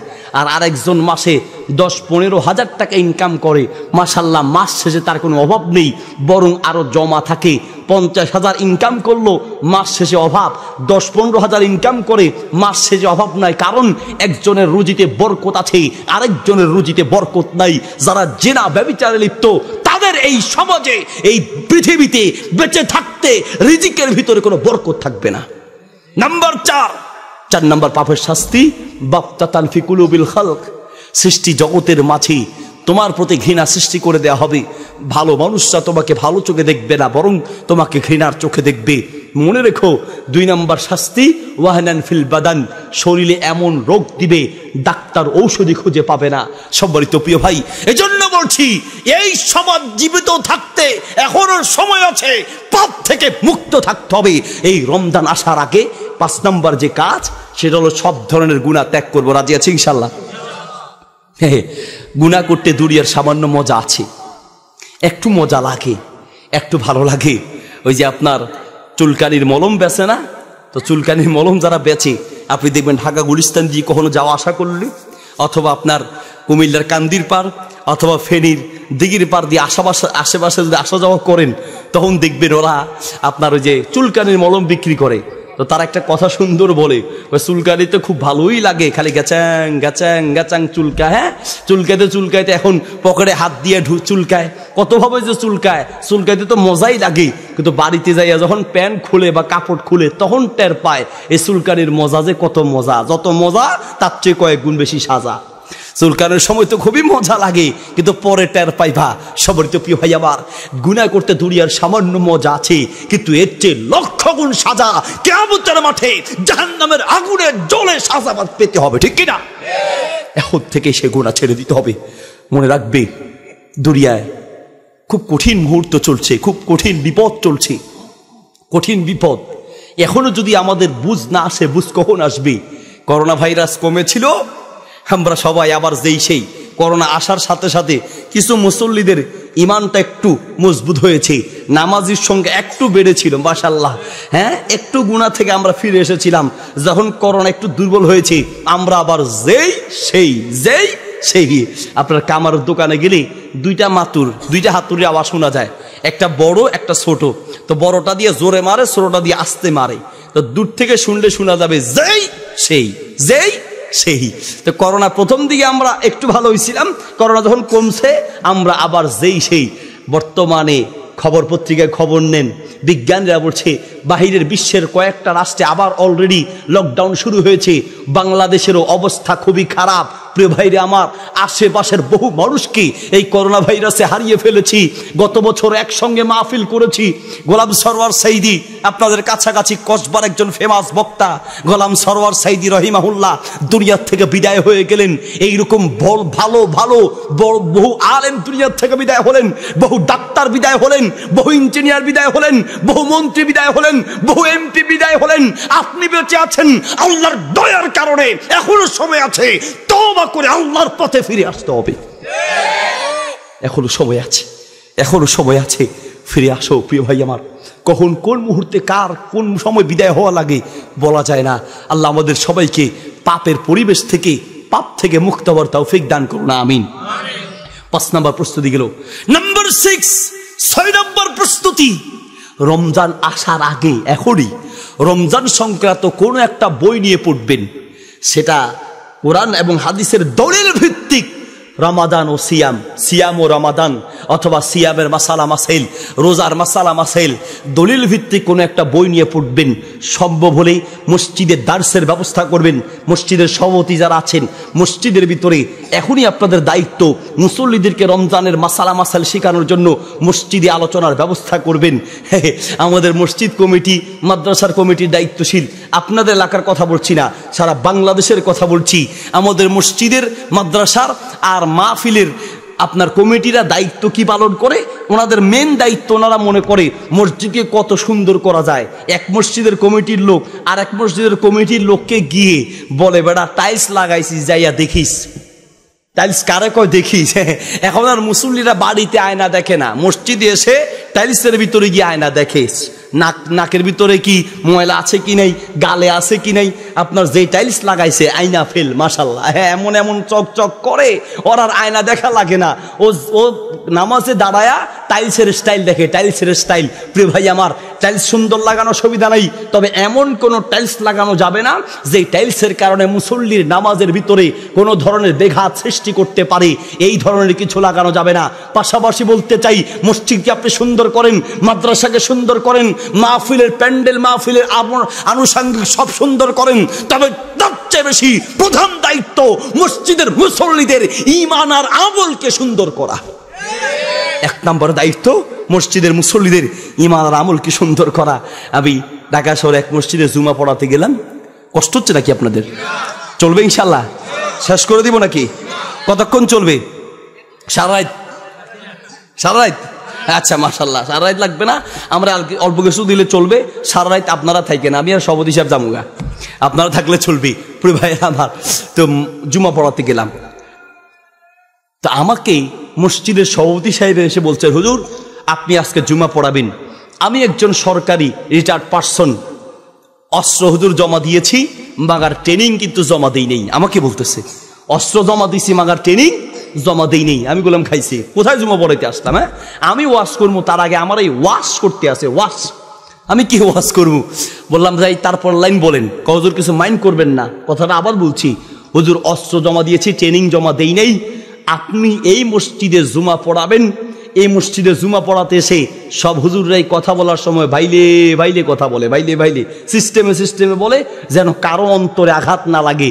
হুজুর আপনি এখানে বলবেন মানুষের ঈমান আমল সংশোধনের জন্য যা ইচ্ছা বলবেন, যদি মানুষের কোনো আঘাত নিতে হয় আমি আমার বুকে আঘাত নিব, আপনার টেনশন নাই, ইচ্ছা মতো বলবেন। আমি সেই দিন তাকে বুকে জড়িয়ে ধরে বললাম, আপনার মসজিদ মতো কমিটির লোক যদি সারা বাংলার প্রত্যেকটা মসজিদ মাদ্রাসার মাহফিলে তৈরি হতো, সারা বাংলাদেশ একদিনে পরিবর্তন হয়ে যেত, একদিনে পরিবর্তন হয়ে যেত। আর আমরা উল্টা, আমরা মসজিদের ইমাম নিয়োগ দেওয়ার পরে, মুসল্লি ইমাম নিয়োগ দেওয়ার পরে কমিটির লোকেরা গিয়ে, হুজুর আমাদের কমিটিতে বিভিন্ন তরিকার লোক আছে, এলাকায় বিভিন্ন তরিকার লোক আছে, আমনে চাইয়েন কারো পক্ষে বিপক্ষে কিছু বলার দরকার নেই, আমনে হুজুর একদম বাইলে বাইলে, আপনাকে বাইলে বাইলে চালাইবেন, যেন কারো গায়ে না লাগে, সিস্টেম মতো হুজুর চালাইবেন। ও আল্লাহর বান্দা, এই সিস্টেম মতো চালাইতে চালাইতে সমাজ আগেও যেমন এখনো তেমন, কোনো পরিবর্তন নাই। ইমাম আর খতিবকে বলবেন, মাহফিলের বক্তাকে বলে দিবেন, মানুষের ঈমান আমল সংশোধনের জন্য যা ইচ্ছা বলবেন। সমাজ পরিবর্তনের দরকার, ঈমান আর আমলের হেফাজতের দরকার, ঠিক কিনা? আপনার উচিত আপনি এইভাবে বলবেন। আপনি আরো হুজুরের ঠান্ডা বানাইতে আছেন, হুজুর কুল ঠান্ডা কথা বলবেন, কারো গায়ে যেন না লাগে। প্রিয় ভাইয়েরা আমার, যদি হক কথা বলতে যায়, সুদের বিরুদ্ধে বললে সুদখোর রাগ করবে, ঘুষের বিরুদ্ধে বললে ঘুষখোর রাগ করবে, বিদাতের বিরুদ্ধে বললে বিদাতি রাগ করবে, শিরকের বিরুদ্ধে বললে শিরকপন্থীরা রাগ করবে, ঠিক কিনা? এগুলো চিন্তা করে কথা বলে সমাজ পাল্টাবে না। সবারই তো প্রিয় ভাইয়েরা আমার, বলতে চাচ্ছিলাম, মসজিদে মসজিদে আমাদের যারা কমিটির দায়িত্বশীল আছেন, দায়িত্ব মসজিদের কমিটি প্রত্যেকটা মসজিদে সিস্টেম করে দিবেন, ইমাম সাহেব আপনার টেনশন নাই, বেতন আগে যা ছিল, হাদিয়া আগে যা ছিল, আপনাকে এই মাসে আমরা 2000, 3000, 5000 টাকা বাড়ায় দিব। হুজুর এই রমাদান আসার আগ পর্যন্ত আপনি আমাদেরকে রমজানের মাসালা নিয়া প্রতিদিন নামাজের পরে 5 ওয়াক্তের পরে, আর না হয় কমপক্ষে ফজরের পরে, মাগরিবের পরে অথবা আসরের পরে, ইশার পরে একটা টাইম ঠিক করে বলবেন যে প্রত্যেক নামাজের পরে আমাদেরকে একটু রোজার মাসালা মাসাইলগুলো শিখাবেন, দরকার আছে কি নেই? ইমাম সাহেবকে বলবেন, ঘরের ভিতরে পারলে বিবি বাচ্চা সন্তান সন্ততি সবাইকে নিয়ে বসে একসাথে একটা রোজার মাসালা মাসাইলের একটা বই পড়বেন। 6 নম্বর প্রস্তুতি, রোজা আসার আগেই এখনই রোজার মাসালা মাসাইলগুলো জানতে হবে। শুধুমাত্র আমাদের এই জানার অভাবের কারণে রমজান মাসে আমরা অনেকগুলো ভুল করি, যেই ভুলের কারণে রমজানের মাস দিয়ে যেই পরিমাণ নেকি অর্জন করার কথা, সেই সওয়াবার নেকির থেকে আমরা বঞ্চিত হই শুধু না জানার কারণে, ঠিক কিনা? রমজান আসলে রোজা রাখতে গিয়ে আমরা অহরহ ভুল করছি। কেন ভুল করছি? আমাদের জ্ঞানের অভাব আছে। কি কি ভুলগুলো করি, কয়েকটা ভুল কি বলবো? 1 নম্বর ভুল, 1 নম্বর ভুল হলো, আমরা রমজান মাসে কোনোদিন যদি সাহারি খেতে না পারি, সেই দিন আমরা বলি আজকে আর সেহরি খেতে পারলাম না, আমরা সেহরি বলি, এটা একটা ভুল। আমরা কি বলি?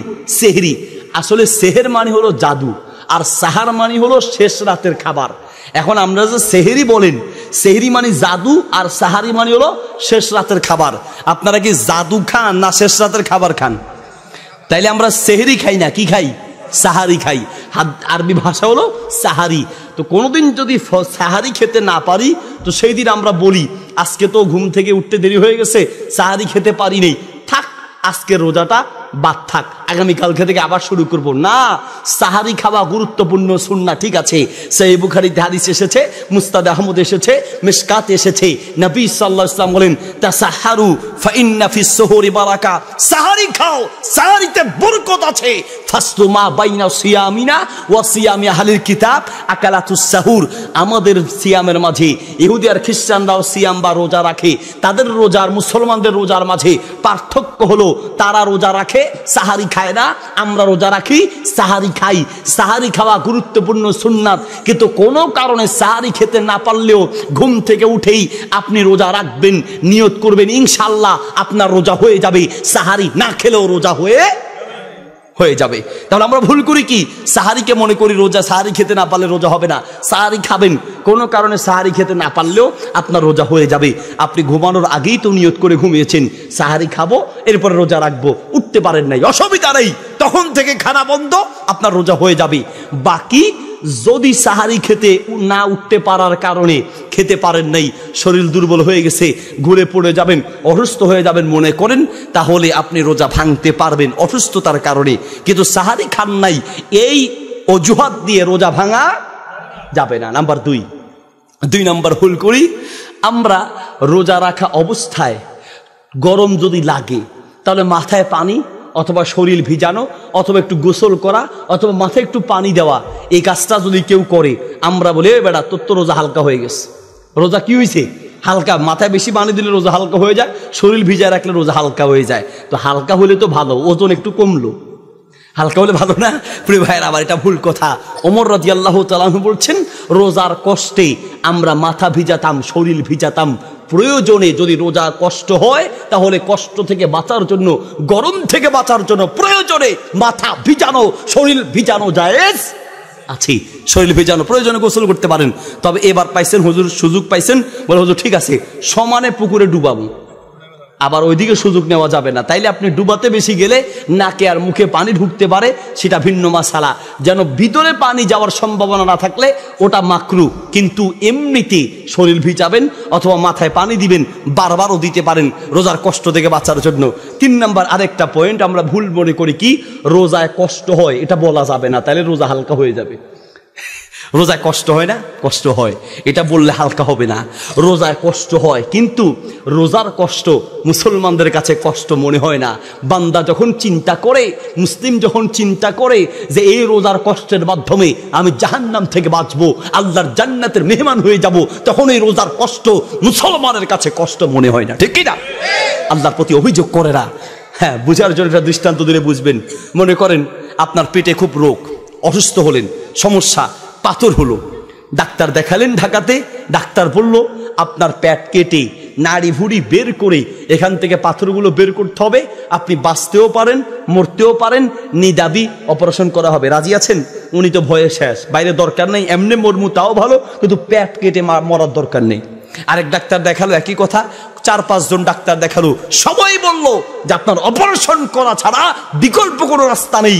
একজন ডাক্তার বলল, ভাই বড় একজন ডাক্তার পেয়েছে, ওই ডাক্তার বলল ঠিক আছে আপনার অপারেশন লাগবে না, তবে একটা কাজ করতে হবে কষ্টদায়ক, কি প্রতিদিন একটা করে ইনজেকশন, 7 দিন 7টা ইনজেকশন দিবেন, কিছু তিতা ওষুধ দিমু খাবেন, রাজি আছেন?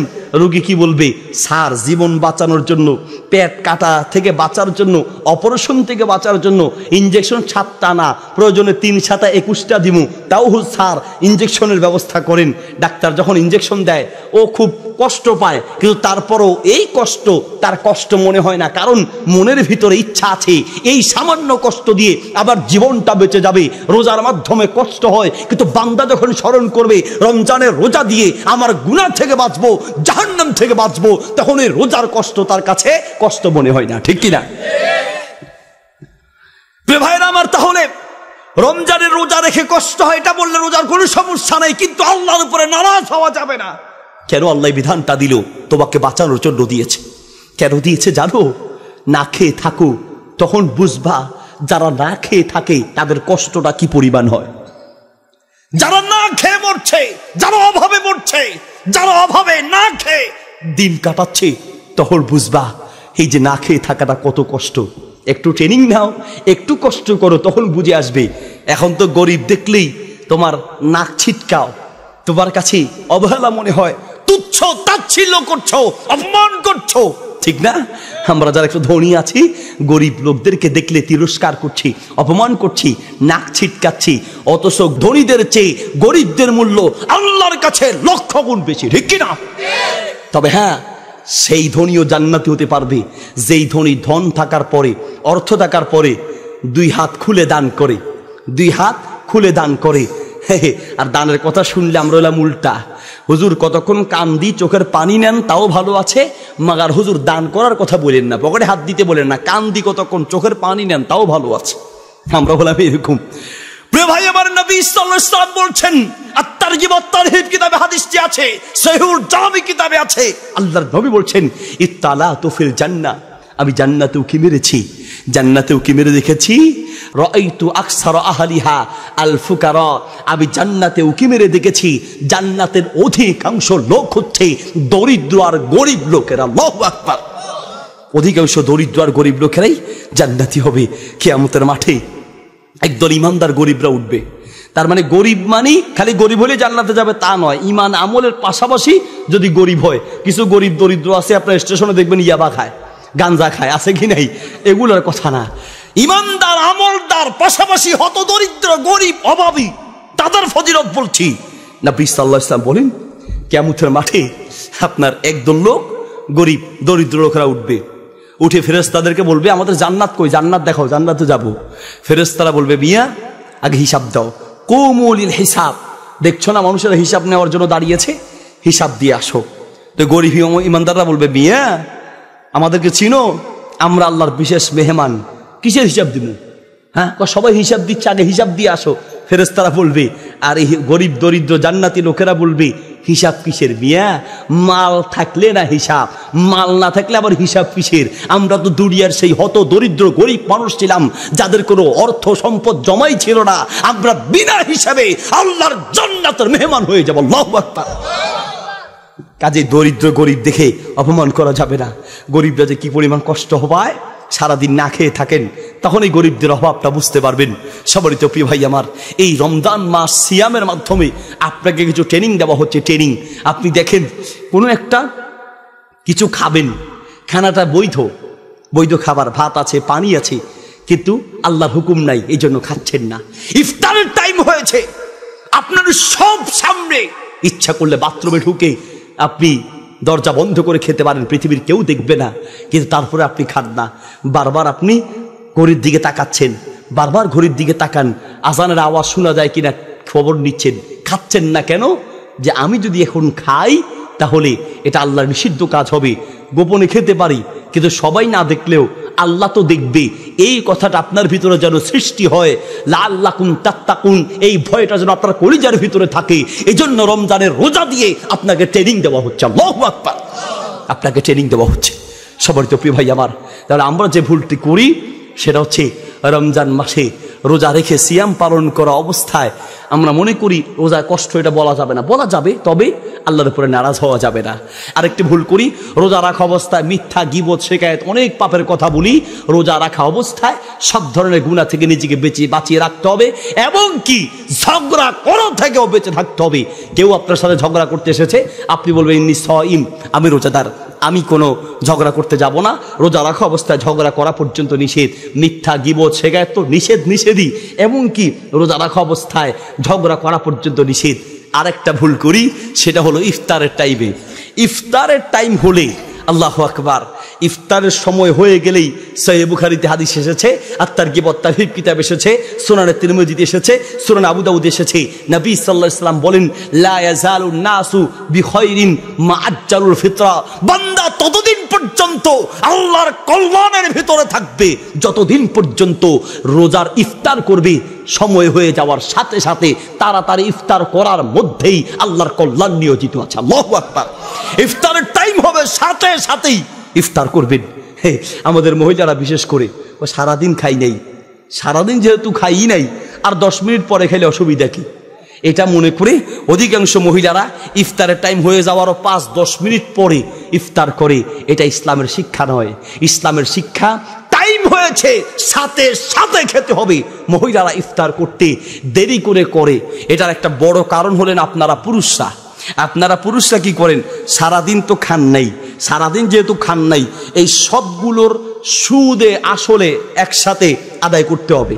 এটার মানে কাজা কাফারা যা আছে, ইফতারের টাইম হলে ওই বেচারির উপরে, মানে আপনার ওয়াইফের উপরে একটা নির্যাতনের স্টিম রোলার চলে। সারাদিন যা কষ্ট না হয়, ইফতারের টাইমে তার চেয়ে বেশি কষ্ট হয়। আপনি তো খান নাই, মাথা আপনার এমনি গরম করে পেঁয়াজ কই, মরিচ কই, পেঁয়াজ কই, বুট কই, মুড়ি কই, ঠ্যাং কই, কথা বলেন। বেচারি এগুলো তৈরি করতে করতে শেষ, আর আপনি পায়ের উপরে পা তুলে আপনি অর্ডার দিতে থাকেন। আপনি কি জানেন আল্লাহর নবী সাল্লাল্লাহু আলাইহি ওয়াসাল্লামের সুন্নাহ কি? আয়েশা রাদিয়াল্লাহু তাআলা আনহাকে প্রশ্ন করা হয়েছে, উম্মুল মুমিনিন, হে মুমিনদের মা, আল্লাহর নবী যখন বাড়িতে আসেন তিনি কি পায়ের উপরে পা তুলে বসে থাকেন, না খালি ঘুমান, না খালি ইবাদত করেন, কি করেন? নবী সাল্লাল্লাহু আলাইহি ওয়াসাল্লামের স্ত্রী বলছেন, আল্লাহর নবী ঘরে এসে ইয়াখিতু সাওবাহু ওয়া ইয়াখিতু আলাইহি ওয়া ইয়াখদিমু আহলাহু, আল্লাহর নবী ঘরে বসে থাকতেন না, বরং তিনি নিজ হাতে কাপড় সিলাতেন, নিজ হাতে জুতা সেলাই করতেন, এবং কি নিজের স্ত্রীদেরকে রান্না বান্না পরিষ্কার পরিচ্ছন্নতার কাজে আল্লাহর নবী নিজে সহযোগিতা করতেন। কয়দিন স্ত্রীর কাপড় ধুয়ে দিয়েছেন? কয়দিন? স্ত্রীর মাথা ব্যথা করেছে, কয়দিন তার মাথা টিপে দিয়েছেন? এটা হয়তো দিতে পারেন, কিন্তু কয়দিন তার কাপড় ধুয়েছেন? কয়দিন ঘর ঝাড়ু দিয়েছেন? কয়দিন রান্না করে তাকে খাইয়েছেন? হ্যাঁ হুজুর, আমার বউ আমারে পছন্দ করে না, কথা বলার সময় হুজুর চামারের মতো কথা বলে, হ্যাঁ, আমার প্রতি তার মায়া মমতা ভালোবাসা একটুও নাই, হুজুর কি করবো হুজুর, মহা বিপদে আছি। বিপদে তো থাকবেন, ভালোবাসা খালি চাইলেই হয় না, ভালোবাসা পাওয়ার জন্য কিছু কাজ করতে হয়, ঠিক না? আপনি তো স্ত্রীর সঙ্গে চাকরানির মতো ব্যবহার করছেন, স্ত্রী আপনার সাথে চাকরের মতো ব্যবহার করছেন। আপনার এটা স্ত্রী, এটা বউ, এটা চাকরানি নয়। আপনি কথায় কথায় কিচ্ছু হলেই শুরু করেন, তোর আব্বা, তোর মা, তোর 14 গোষ্ঠী, তোর বংশ মাটি শুদ্ধা খারাপ, ঠিক না? রাগ উঠলে অন্যায় করছে, ওর মা কি করছে, ওর বাপের কি দোষ, ওর এলাকার কি দোষ, ওর মাটি পর্যন্ত, ওর এলাকার মাটির পর্যন্ত আপনি গালি দেন। আপনার বউ ভালো থাকবে? আপনার বউ ভালো থাকবে? আরো যদি একটু বেশি চালু হয়, হুজুর মায়ের উপরে ওষুধ নেই, মায়ের উপরে কি নেই? আপনার কষ্ট হচ্ছে নাকি? বরিশাল মাহফিল করতে গেলাম, তো মাহফিল শেষে এক মুরব্বী সে আমাদের বলছে, হুজুর আপনি যা ওয়াজ হরছেন এইয়া দিয়া হুজুর কাম হবে না, হুজুর বউ এইয়া হুজুর বুঝাইয়া ঠিক করা যায় না, মায়ের উপরে হুজুর ঔষধ নাই, মায়ের উপরে ওষুধ নেই। ভাষা বুঝতেছেন তো? তো আমি বসে আছি, আর এক মুরব্বী এসে মুরব্বীর ধমক দিয়ে কয়, দুদু তুমি কি কইতে আসো, মাইরের উপরে ঔষধ নাই ইয়া কইছো? দুদু মুই মাইরা দেখছি কাম হয় নাই। একটা কয় মাইরের উপরে ওষুধ নাই, একটা কয় মাইরা দেখছি কাম হয় নাই। আমি বললাম, দুদু একটু খুললে কন্ধি, ঘটনা কি? হুজুর মোর দোষ, মোর বোর দোষ একখান, কি? রাগ উঠলেই মোর বউ মরে কয়, হারামি তোর ভাত মুই খামু না। এটা আমাদের মহিলাদের একটা দোষ, কিছু হইলে খামু না, থাকমু না, খামু না, থাকমু না। মহিলাদের জন্য রোজার ওয়াজ করা লাগে না, কারণ রোজার ব্যাপারে মহিলাদের 1 নম্বরে আছে। রোজার ব্যাপারে মহিলারা কয় নম্বরে? কথা কয় না, কয় নম্বরে? 1 নম্বরে আছে। মাশাআল্লাহ, জামাইর লগে ঝগড়া, বাস সাহারি সারাই রোজা শুরু, খাওয়া বন্ধ। শ্বশুরের সঙ্গে ঝগড়া, রোজা শুরু। শাশুড়ির সঙ্গে ঝগড়া, রোজা শুরু। খাবে তো না, খাবেই না। ঘরের দরজা লাইট বন্ধ করে ঘুমায় যান, এমনি খাবে, কিন্তু সামনে খাবে না। যদি খাওয়াইতে চান আপনি বুঝাই খাওয়াইতে পারবেন না, লাইট বন্ধ করেন, ঘুমায় যান, ঠিকই খাবে, জায়গা মতো খাই নিবে।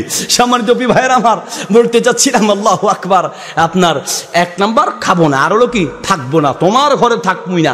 20 বছর আগ থেকে শুরু হয়েছে, থাকবো না, থাকবো না, থাকবো না। 20 বছর হয়েছে, এখনো কিন্তু যায় না। শুরু হয়েছে 20 বছর আগ থেকে। হুজুর মোর বড় দোষ একখান কি, রাগ উঠলেই মরে হারামি তোর ভাত মুই খামু না। হুজুর একদিন রাগ এমন ওটা উঠছে, হাতের কাছে একটা লাডি পাইছিলাম, লাডি আর নিয়ে হুজুর এমন পিটাইছি, পিটাইতে হইয়া লাইছি। হেয়ার পরে হুজুর আবার পিটাইছি, বরিশালের ভাষা বুঝেন তো, হুজুর আচ্ছা তারে পিটাইছি, পিটাইতে হুজুর দেখতে আসি বেউস হয়ে গেছে। বেউস হওয়ার পরে হুজুর মোর কলিজা দুদু করতে আসে। মুই মনে মনে কইতে আসি লা ইলাহা ইল্লা আনতা সুবহানাকা ইন্নী কুনতু মিনাজ জালিমিন। কে জানেন হুজুর মোর শ্বশুর এইটা হুজুর পুলিশে চাকরি করে, আর মোর সমান্তি এইটা সেনাবাহিনী। এই ডরে হুজুর মোর কলিজা দুদু করতে আস। কিছুক্ষণ পরে হুজুর ডাক্তারে ফোন দিলাম, ডাক্তার আসলো। আসার পরে হুজুর যা স্যালাইন ট্যালাইন দিল, দেখলাম যে দুইটা ঠোঁট নাড়াইতে আছে। মুই মনে মনে কইতে আছি যাক মরে নাই, আলহামদুলিল্লাহ আলহামদুলিল্লাহ আলহামদুলিল্লাহ বাচ্চা আছে। হুজুর কিছুক্ষণ পরে মোরে কাছে ডাকতে আছে। মুই মনে হচ্ছিলাম যে মাপ চাইবে, পাপ অন্যায় করছে, মারছি, মাইটের খাইয়া মনে ঠিক হয়ে গেছে, এখন মোরে কাছে বলাইতে আছে মাপ চাইবে। হুজুর মুই যখন কাছে গেছি, যাওয়ার পরে মোরে কি কইতে আছে হুজুর জানেন? মুই যেইটার লাগিয়া মারছি উস আওয়ার পরে মোরে হেইটাই কইতে আছে, হারামি তোর ভাত কিন্তু মুই খামু না, তোর ঘরে থাকমু না। তাইলে হুজুর মাইরে কোনো কাম হয় নাই, মাইরের উপরে ওষুধ নেই, কথা কি ঠিক? ওটাও ঠিক নয়। যেই বউ বুঝাইয়া ঠিক করা যাবে না, কিয়ামত পর্যন্ত পিটাইলেও ঠিক হবে না। আল্লাহু আকবার। কিয়ামত পর্যন্ত পিটাইলেও ঠিক হবে না। মা ধরাবা রাসূলুল্লাহি লা ইমরাতান ওয়ালা খাদিমান, বিশ্ব নবী সাল্লাল্লাহু আলাইহি ওয়াসাল্লাম সারা জীবনে কখনো বউয়ের গায়ে হাত তোলে নেই, একবারও বউ পিটায় নাই। আপনি সেই নবীর উম্মত। কথায় কথায় পিটানি কারে কয়? রংপুর থেকে এক মহিলা ফোন দিছে, হুজুর একটা বিপদে পড়ে আপনার ফোন দিছে। কি বিপদ?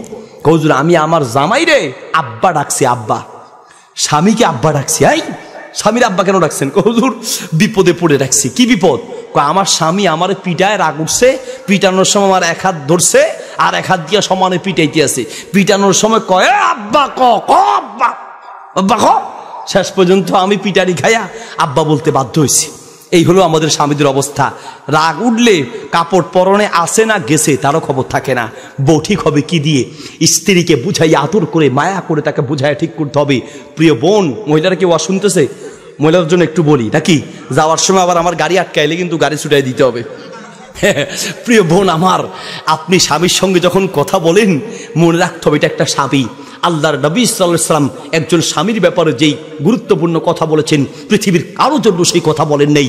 আল্লাহর নবী বলছেন যদি মানুষকে সেজদা করা জায়েজ হতো তাহলে আমি প্রত্যেকটা স্ত্রীকে আদেশ করতাম সে যেন তার স্বামীকে সেজদা করে। আল্লাহু আকবার। কত বিশাল কথা। মাতাত যাওজুহা আনহা রাদিন দাখালাতিল জান্নাহ।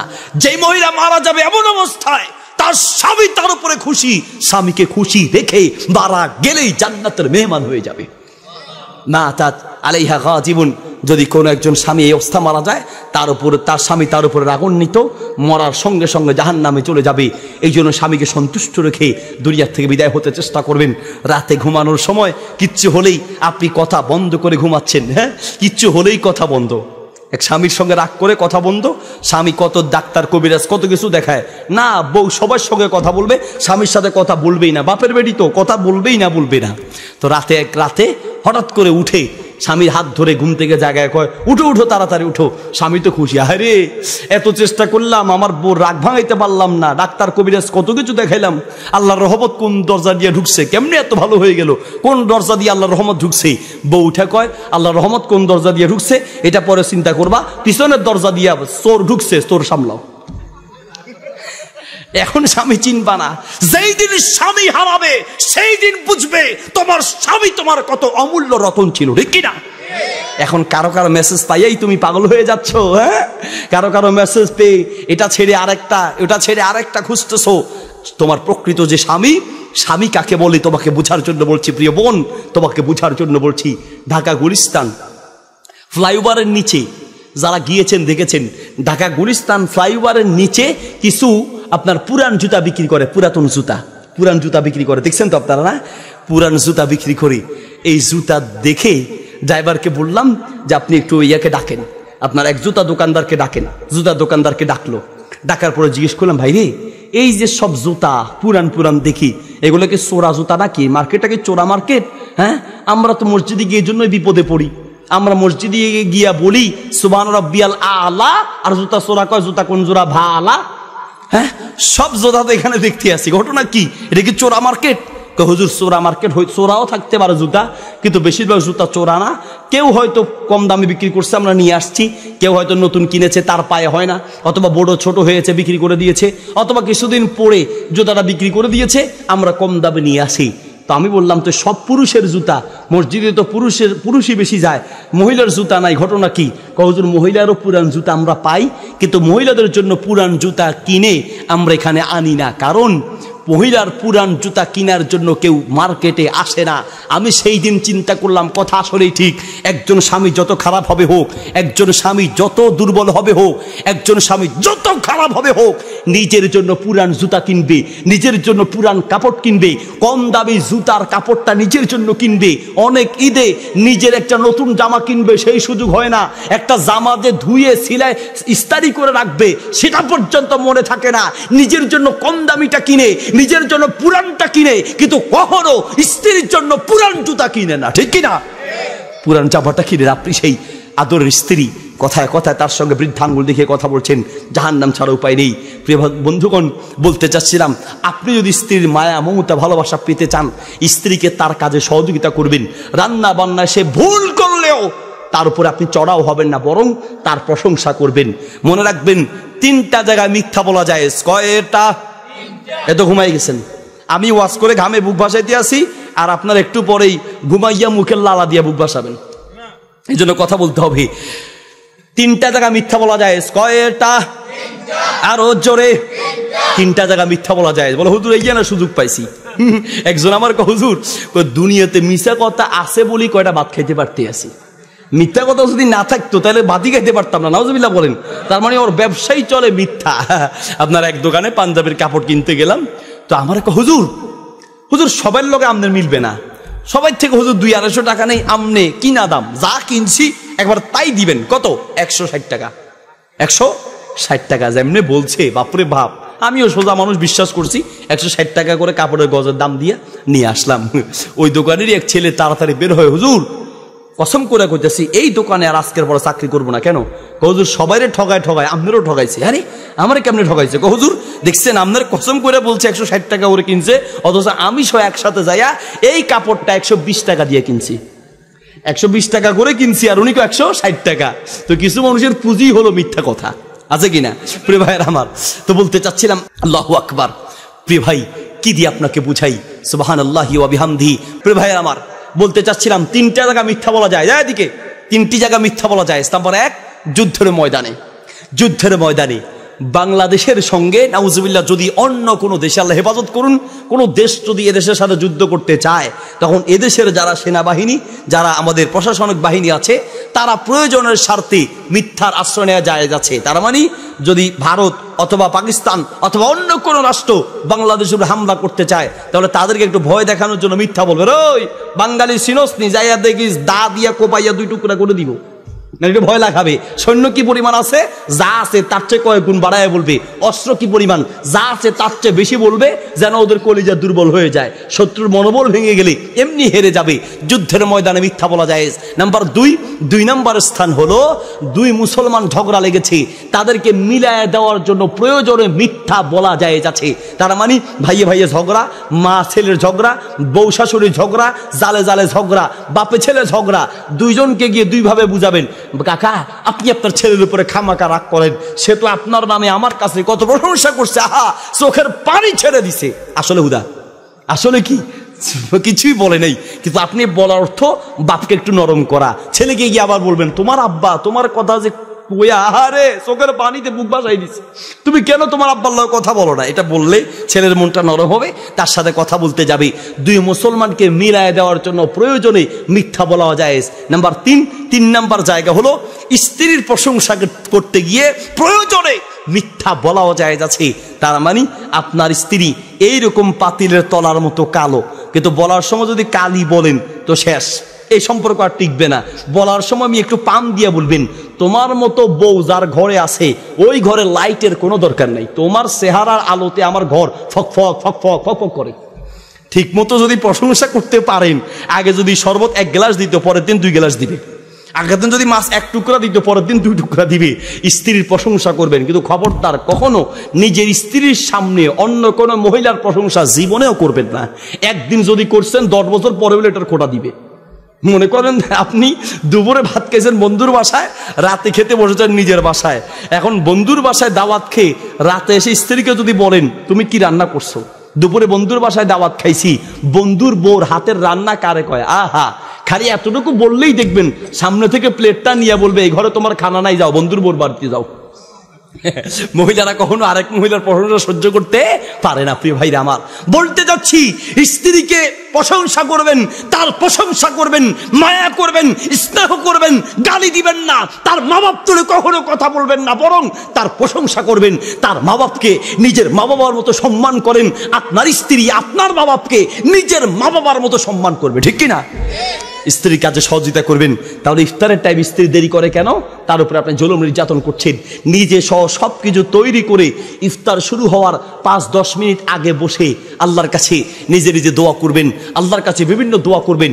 ইফতারের আগ মুহূর্তের দোয়া আল্লাহর কাছে কবুল হয়ে যায়, এই জন্য ইফতারের আগে দোয়া করবেন, আর ইফতার করবেন তাড়াতাড়ি। রাজি আছি ইনশাল্লাহ? এবার আসেন একটা গুরুত্বপূর্ণ কথা, ইফতার করব কি দিয়ে? আমাদের দেশের ইফতারের সুন্নত আমরা বানাইছি বুট মুড়ি। বুট মুড়ি না হলে তো ইফতার হয় না আপনার। আল্লাহু আকবার। অথচ ইফতারের প্রধান সুন্নত হচ্ছে খেজুর দিয়ে খাওয়া। আল্লাহু আকবার। খেজুর দিয়ে প্রথম ইফতার হবে। এবছর আগে জানতাম না, হয়তো আমল করেন নাই, এই বছর অবশ্যই আমলটা করব, তাহলে এই মাহফিল সার্থক হবে। এবার ইফতারের প্রথম ইফতার হবে কি দিয়ে? প্রথম খাবেন খেজুর দিয়ে। আমি নাটোরে মাহফিলে গেলাম, তো একজন ডাক্তার সাহেব তিনি আপনার ইফতারের আয়োজন করলেন। ইফতারের ভিতরে বিরিয়ানি দিলেন, আবার আজওয়া খেজুর দিলেন। কথা কি বুঝতে পারছেন? বিরিয়ানিও দিলেন, আজওয়া খেজুর। সম্ভব হলে ইফতারে আজওয়া খেজুরের ব্যবস্থা করবেন।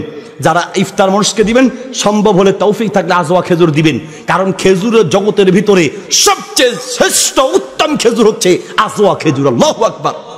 ইমাম আহমদ রাহিমাহুল্লাহ উল্লেখ করেছেন, এটা ইতিহাস থেকে বলছি, তিনি উল্লেখ করেছেন আজওয়া খেজুরটি নবী সাল্লাল্লাহু আলাইহি ওয়াসাল্লামের নিজ হাতে লাগানো সেই বিচি থেকে উঠে আসা জীবন্ত একটি মুজিজা হচ্ছে আজওয়া খেজুর।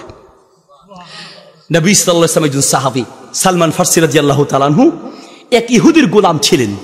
ইহুদিকে বললেন আমাকে একটু আজাদ করে দেন, আমি ইসলামের খেদমত করতে চাই।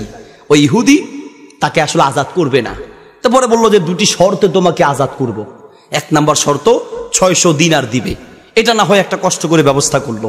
কিন্তু দ্বিতীয় আরেকটা শর্ত দিয়েছে কি, আমি কিছু বিচি দিব, সেই বিচি থেকে খেজুর গাছ হতে হবে, ওই গাছে খেজুর ধরতে হবে, ওই খেজুর পেকে কালো হতে হবে, তারপরে তোমার আজাদ। তার মানে কি, ওরে আসলে আজাদ দিবে না। তার মানে ওই গাছ, খেজুরের গাছ হইতে হইতে, গাছে খেজুর ধরতে ধরতে, ওই খেজুর পাকতে পাকতে ওর আর আজাদ লাগবে না, এমনি শেষ, এমনি শেষ। আল্লাহ রসুলের কাছে গেলেন, ইয়া রাসূল আল্লাহ, আমি তো আজাদ হতে চেয়েছি, মুক্তি চেয়েছি, কিন্তু আমাকে 2টি শর্ত দিয়েছে, 600 দিনার আর হলো খেজুর গাছ থেকে খেজুর হতে হবে, এরপরে ওগুলো পাকতে হবে। নবী সাল্লাল্লাহু আলাইহি ওয়াসাল্লাম আলী রাদিয়াল্লাহু তাআলাকে বলেন, আলী চলো তার কাছে যাই। 600 দিনার নিলেন, নিয়ে তার কাছে গেলেন, তুমি সালমানকে মুক্তি দিতে চাও, শর্ত কি? বলছে 2টি শর্ত। 1, 600 দিনার দিলেন, 600 দিনার। এরপরে বললেন হবে না, আরো একটা কাজ কি, আমি কিছু বিচি এনে দিব, সেই বিচি থেকেই গাছ হতে হবে, খেজুর ধরতে হবে, খেজুর পাকতে হবে, তারপরে তার মুক্তি। বলো ঠিক আছে, নিয়ে আসো। ওই শয়তান আপনার খেজুরের বিচিগুলোকে একদম আগুনে পুড়ে কালো করে তারপরে এনে হাতে দিয়েছে। তার মানে গাছ তো দূরে থাক, গাছের শেকড়ও যেন হতে না হয়, একদম কালো করে এনে হাতে দিয়েছেন। নবী সাল্লাল্লাহু আলাইহি ওয়াসাল্লাম আলী রাদিয়াল্লাহু তাআলা বলেন, আলী শক্তি বেশি তো, তুমি গর্ত করতে করতে সামনে যাও। গর্ত করতে করতে তুমি সামনে যাবে। সালমান ফারসি রাদিয়াল্লাহু তাআলা বললেন, তুমি পানি দিতে দিতে সামনে যাবে, পিছন দিকে তাকাবে না, শুধু সামনে যাবে। আর আল্লাহ রাসূল সাল্লাল্লাহু আলাইহি ওয়াসাল্লাম তিনি বিচে দিতে যাচ্ছেন, আলী রাদিয়াল্লাহু তাআলা গর্ত করতে করতে যাচ্ছেন, সালমান ফারসি রাদিয়াল্লাহু তাআলা পানি দিতে দিতে যাচ্ছেন। নবী সাল্লাল্লাহু আলাইহি ওয়াসাল্লাম নিজ হাতে প্রত্যেকটা গর্তে বিচি দিতে দিতে দিতে দিতে সামনে যাচ্ছেন। সবাই মিলে দিয়ে সামনে গিয়ে পিছন দিকে তাকিয়ে দেখছেন প্রত্যেকটা বিচি থেকে গাছ হয়েছে, প্রত্যেকটা গাছে খেজুর ধরেছে, প্রত্যেকটা খেজুর পেকে একদম কালো হয়ে গিয়েছে। আল্লাহু আকবার। সেই খেজুরের নাম হচ্ছে আজওয়া খেজুর। আপনারা যারা আজওয়া খেজুর খেয়েছেন, কেউ আছেন হাত দেখেন তো? মাশাআল্লাহ অনেক লোক আছে। এই আজওয়া খেজুরটি অন্য খেজুরের চেয়ে একটু ভিন্ন রকম, স্বাদও ভিন্ন, আর আপনি দেখতে মনে হবে যেন আগুনে পুড়ে দিয়েছে, মানে একদম কালো ছাইয়ের মতো, ওই যে বিচি দিয়েছে ওই রকম একদম কালো ছাইয়ের মতো। প্রিয় ভাইয়েরা আমার, আল্লাহু আকবার, এটি ইতিহাস থেকে বলছি। প্রিয় হাজরিন, যদি সম্ভব হয় আজওয়া খেজুর খাবেন। আজওয়া খেজুর অনেক উপাদান আছে। নবী সাল্লাল্লাহু আলাইহি ওয়াসাল্লাম বলেছেন, তাবরানীতে হাদিসটি আছে, যে ব্যক্তি মান আকালা সাবআ তামারাতিন আজওয়া, যে ব্যক্তি দৈনিক সকালে 7টি আজওয়া খেজুর খাবে, ওই দিন লাম ইয়াদুররা, ওই দিন তাকে কোন ধরনের জাদু, সাম্মুন ওয়ালা সিহরুন, কোন ধরনের জাদু এবং কোন বিষ তার কোনো ক্ষতি করতে পারবে না। আল্লাহু আকবার। আজওয়া খেজুর জাদু থেকে বাঁচা যায়, আপনার বিষ থেকে বাঁচা যায়। আজওয়া খেজুরের মাধ্যমে শরীরের দুর্বলতা কাটে, শারীরিক বিভিন্ন রোগ থেকে বাঁচা যায়। আজওয়া খেজুর, যাদের সন্তান হয় না, সন্তান হওয়ার জন্য একটা প্রতিষেধক বা ঔষধ হচ্ছে এই আজওয়া খেজুরের ভিতর রয়েছে। আরো বিভিন্ন ঔষধ, একটা মহা ঔষধ হচ্ছে এই আজওয়া খেজুর। যদি সম্ভব হয় আজওয়া খেজুর খাওয়াবেন। বলতে চাচ্ছিলাম, আপনার ইফতারের সময় বিরিয়ানি দিল, আজওয়া খেজুরও দিল। ইফতার করে যাওয়ার সময় মুরব্বীরা সমালোচনা করতেছে, ডাক্তার সাহেব তো বিরিয়ানি দিয়েছে, খেজুরও দিয়েছে, কিন্তু কই ইফতার তো দেয় নাই। বিরিয়ানি দিছে, খেজুরও দিয়েছে, কিন্তু কি দেয় নাই? ইফতার কি? বুটমুড়ি। হ্যাঁ, বুটমুড়ি দেয় নাই, বুটমুড়ি দেয় নাই, যে ইফতারি হয় নাই। তার মানে বুটমুড়িকে আমরা সুন্নত বানায় নিছি। পরবর্তী প্রজন্ম আসলে তারা বলবে যে বুটমুড়ি বোধহয় ফরজ আছিল। ফরজ, আপনি দেখেন না শবে বরাতের হালুয়া রুটি, এটা তো ফরজ হয়ে গেছে। শবে বরাত আসলে সিআইপিটা খেতে হয়, হালুয়া খেতে হয়, রুটি খেতে হয়। এগুলো সবগুলো হলো সামাজিক কুসংস্কার, এগুলোর কোনো ভিত্তি ইসলামের ভিতর নাই। শবে বরাতের নামে যেই শবে বরাতের নামাজ পাওয়া যায়, শবে বরাতের যে হালুয়া রুটি পাওয়া যায়, এর কোনো ভিত্তি ইসলাম ধর্মে নাই। কথাটা মেনে নিতে আপনার কষ্ট হবে, কিন্তু এটা অরিজিনাল কথা। প্রিয় ভাইয়ের আমার, শবে বরাতের নামাজের নামে 12 রাকাত নামাজ পাওয়া যায়। আপনি এমনি রাত্রেবেলা তাহাজ্জুদ হিসেবে যে নামাজ পড়বেন পড়েন, কিন্তু শবে বরাতের নামাজের নামে যে নামাজ বানানো হয়েছে বিভিন্ন সিস্টেমে, প্রথম রাকাতে সূরা ফাতিহা, তার সাথে সূরা ইখলাস, দ্বিতীয় রাকাতে সূরা ফাতিহার সাথে ইন্না আনজালনা অথবা সূরা ফালাক নাস 2 বার, বিভিন্ন রকমের পদ্ধতির কথা আছে। এগুলো কোনোটাই হাদিস দ্বারা প্রমাণিত নয়। সম্মানিত প্রিয় ভাই আমার, এগুলো সামাজিক কুসংস্কার আগ থেকে হয়ে এসেছে। এখন এটাকে আমরা ইসলাম মনে করছি। যেমনটা বুটমুড়িকে আমরা মনে করছি এটা সুন্নাহ, আসলে ইফতারের সুন্নাহ বুটমুড়ি নয়। ইফতারের প্রথম সুন্নত কি? কথা বলেন কি? দামি না পারেন 100-150 টাকা দামের খেজুর পাওয়া যায়, সেগুলো খাবেন। যদি খেজুর খেতে নাও পারেন, তাহলে প্রথম সুন্নত হচ্ছে হাসওয়াতিন মিন মাইন, কয়েক ঢোক পানি খাবেন। প্রথমে হয় খেজুর, খেজুর না পেলে পানি, এরপরে বুটমুড়ি খাইলে খান, বিরিয়ানি খেলে খান, যা খাবেন সেটা আপনার ব্যাপার। কিন্তু শরীয়তের সুন্নাহ হলো প্রথমে খেজুর দিয়ে খাওয়া। আর একটা ভুল করি তারাবির নামাজে, মাশাআল্লাহ, তারাবির নামাজ তো আমাদের এখন ব্যায়ামের একটা প্রশিক্ষণ চলতে আছে, মোবাইলে চলতে আছে 4G, আর তারাবি নামাজে চলতে আছে 3-4-12G। আপনি ঢাকা থেকে হুজুর 2 জন হাফেজ দেন, তারপর হুজুর হাফেজ যাদেরকে দিবেন আপনার মতো একটু স্বাস্থ্যমন্ত্রী দেখে দিবেন, মানে গোস্ত কমালা। কেন? ও যেন মুসল্লিরা রুকু থেকে উঠার আগে উনি সেজদা যাইতে পারে, মুসল্লিরা সেজদা যাওয়ার আগে উনি যেন দাঁড়ায় যেতে পারে। এই হলো অবস্থা। মুসল্লিরা রুকুতে যাওয়ার আগে হাফেজ সাহেবরা সেজদায়, মুসল্লিরা সেজদা দেওয়ার আগে ওনার এক সেজদা শেষ, দ্বিতীয় সেজদা দেওয়ার আগে মুসল্লিরা দেওয়ার আগেই উনি দাঁড়ায় গেছে। প্রিয় হাজরিন, এটা নামাজ, এটা ইবাদত, এটা তামাশা নয়, এটা ব্যায়াম নয়, এটা আল্লাহর সামনে দাঁড়ানো ইবাদতের নাম, ঠিক কিনা? আপনি তারাবি পড়ছেন, আল্লাহর সামনে ইবাদত করছেন, নিজের বিবেককে প্রশ্ন করেন। 4 রাকাত পরে পরে আমাদের দেশে যে দোয়াটা আমাদের দেশে পড়া হয়, সুবহানাল মুলকি মালাকুত, আল্লাহ রে, যে গতিতে পড়ে বিমান ফেল। নিজের বিবেককে প্রশ্ন করেন। এই কথা হয়তো জীবনেও শোনেন নাই, কিন্তু আপনার বুঝার জন্য বলছি। টাকা নিয়ে, অর্থ নিয়ে, সম্পদ নিয়ে আপনার আমার সঙ্গে দ্বন্দ্ব নেই। প্রিয় ভাই আমার, আমি বলতে বাধ্য হচ্ছি, এটা একটা হাফিজিয়া মাদ্রাসা। এই হাফিজদের জন্য বলছি, যেখানে তারাবি পড়াবা বলে দিবা যে তারাবি আমি আমার মতো করে শুদ্ধভাবে ধীরস্থিরভাবে পড়াবো। মনে চাইলে পড়েন, মনে না চাইলে না পড়েন, তবে কোরআনের কোন লানত উল্টা অর্থ হয় এমন ভাবে কোরআন তেলাওয়াত করা যাবে না, ঠিক কিনা? সূরা মুজাম্মিলের 4 নম্বর আয়াতে আল্লাহ বলছেন, ওয়ারাত্তিলিল কুরআনা তারতিলা, কোরআনকে ধীরস্থির ভাবে পড়া ফরজ, ধীরস্থির ভাবে পড়া ফরজ। আর আপনারা কমিটিতে হাফেজ নিয়োগ দেওয়ার আগে খবর নিয়ে দেখেন, তাকে পরীক্ষা নেন যে কে কত জোরে পড়তে পারে। হ্যাঁ, আর 4 রাকাতের পরে পরে দোয়া যেভাবে পড়া হয়, মসজিদের বাইরে কেউ দাঁড়ায় থাকলে তারা মনে করবে মসজিদের ভিতরে বোধহয় ঝগড়া শুরু হয়েছে। হাফেজ সাহেব 2 জন তারাবি পড়াবে, এখন সুবহানাল মুলকি মালাকুত এরা তো পারে না, তো যাই ওস্তাদকে বলতেছে, ওস্তাদ সোমানাজিল মুলকি মালাকুত এই যে দোয়াটা পড়তে হয়, ওস্তাদ এটা তো পারি না, তাড়াতাড়ি দোয়াটা একটু শিখাই দেন। শিখার কোনো কাম নাই, খালি একটা মুখস্থ কর, কি সোমানাজিল মুলকি মালাকুত, সালাম ফিরাইয়া খালি সোমানাজিল মুলকি মালাকুত কয়ে টান দিবি, টান দিলেই দেখবি বাকিটা বাঙালিরা গোলেমালে গোলেমালে গোলেমালে ইয়া আলামুনা তা আলামুন যেমনে পড়ে, বুঝার কোনো উপায় আছে? আর 95% জন পারে না, কিন্তু দুইটা ঠোঁট খামাখা দাঁড়াইতে আছে। কেন আপনি এই প্রতারণা শুনেছেন?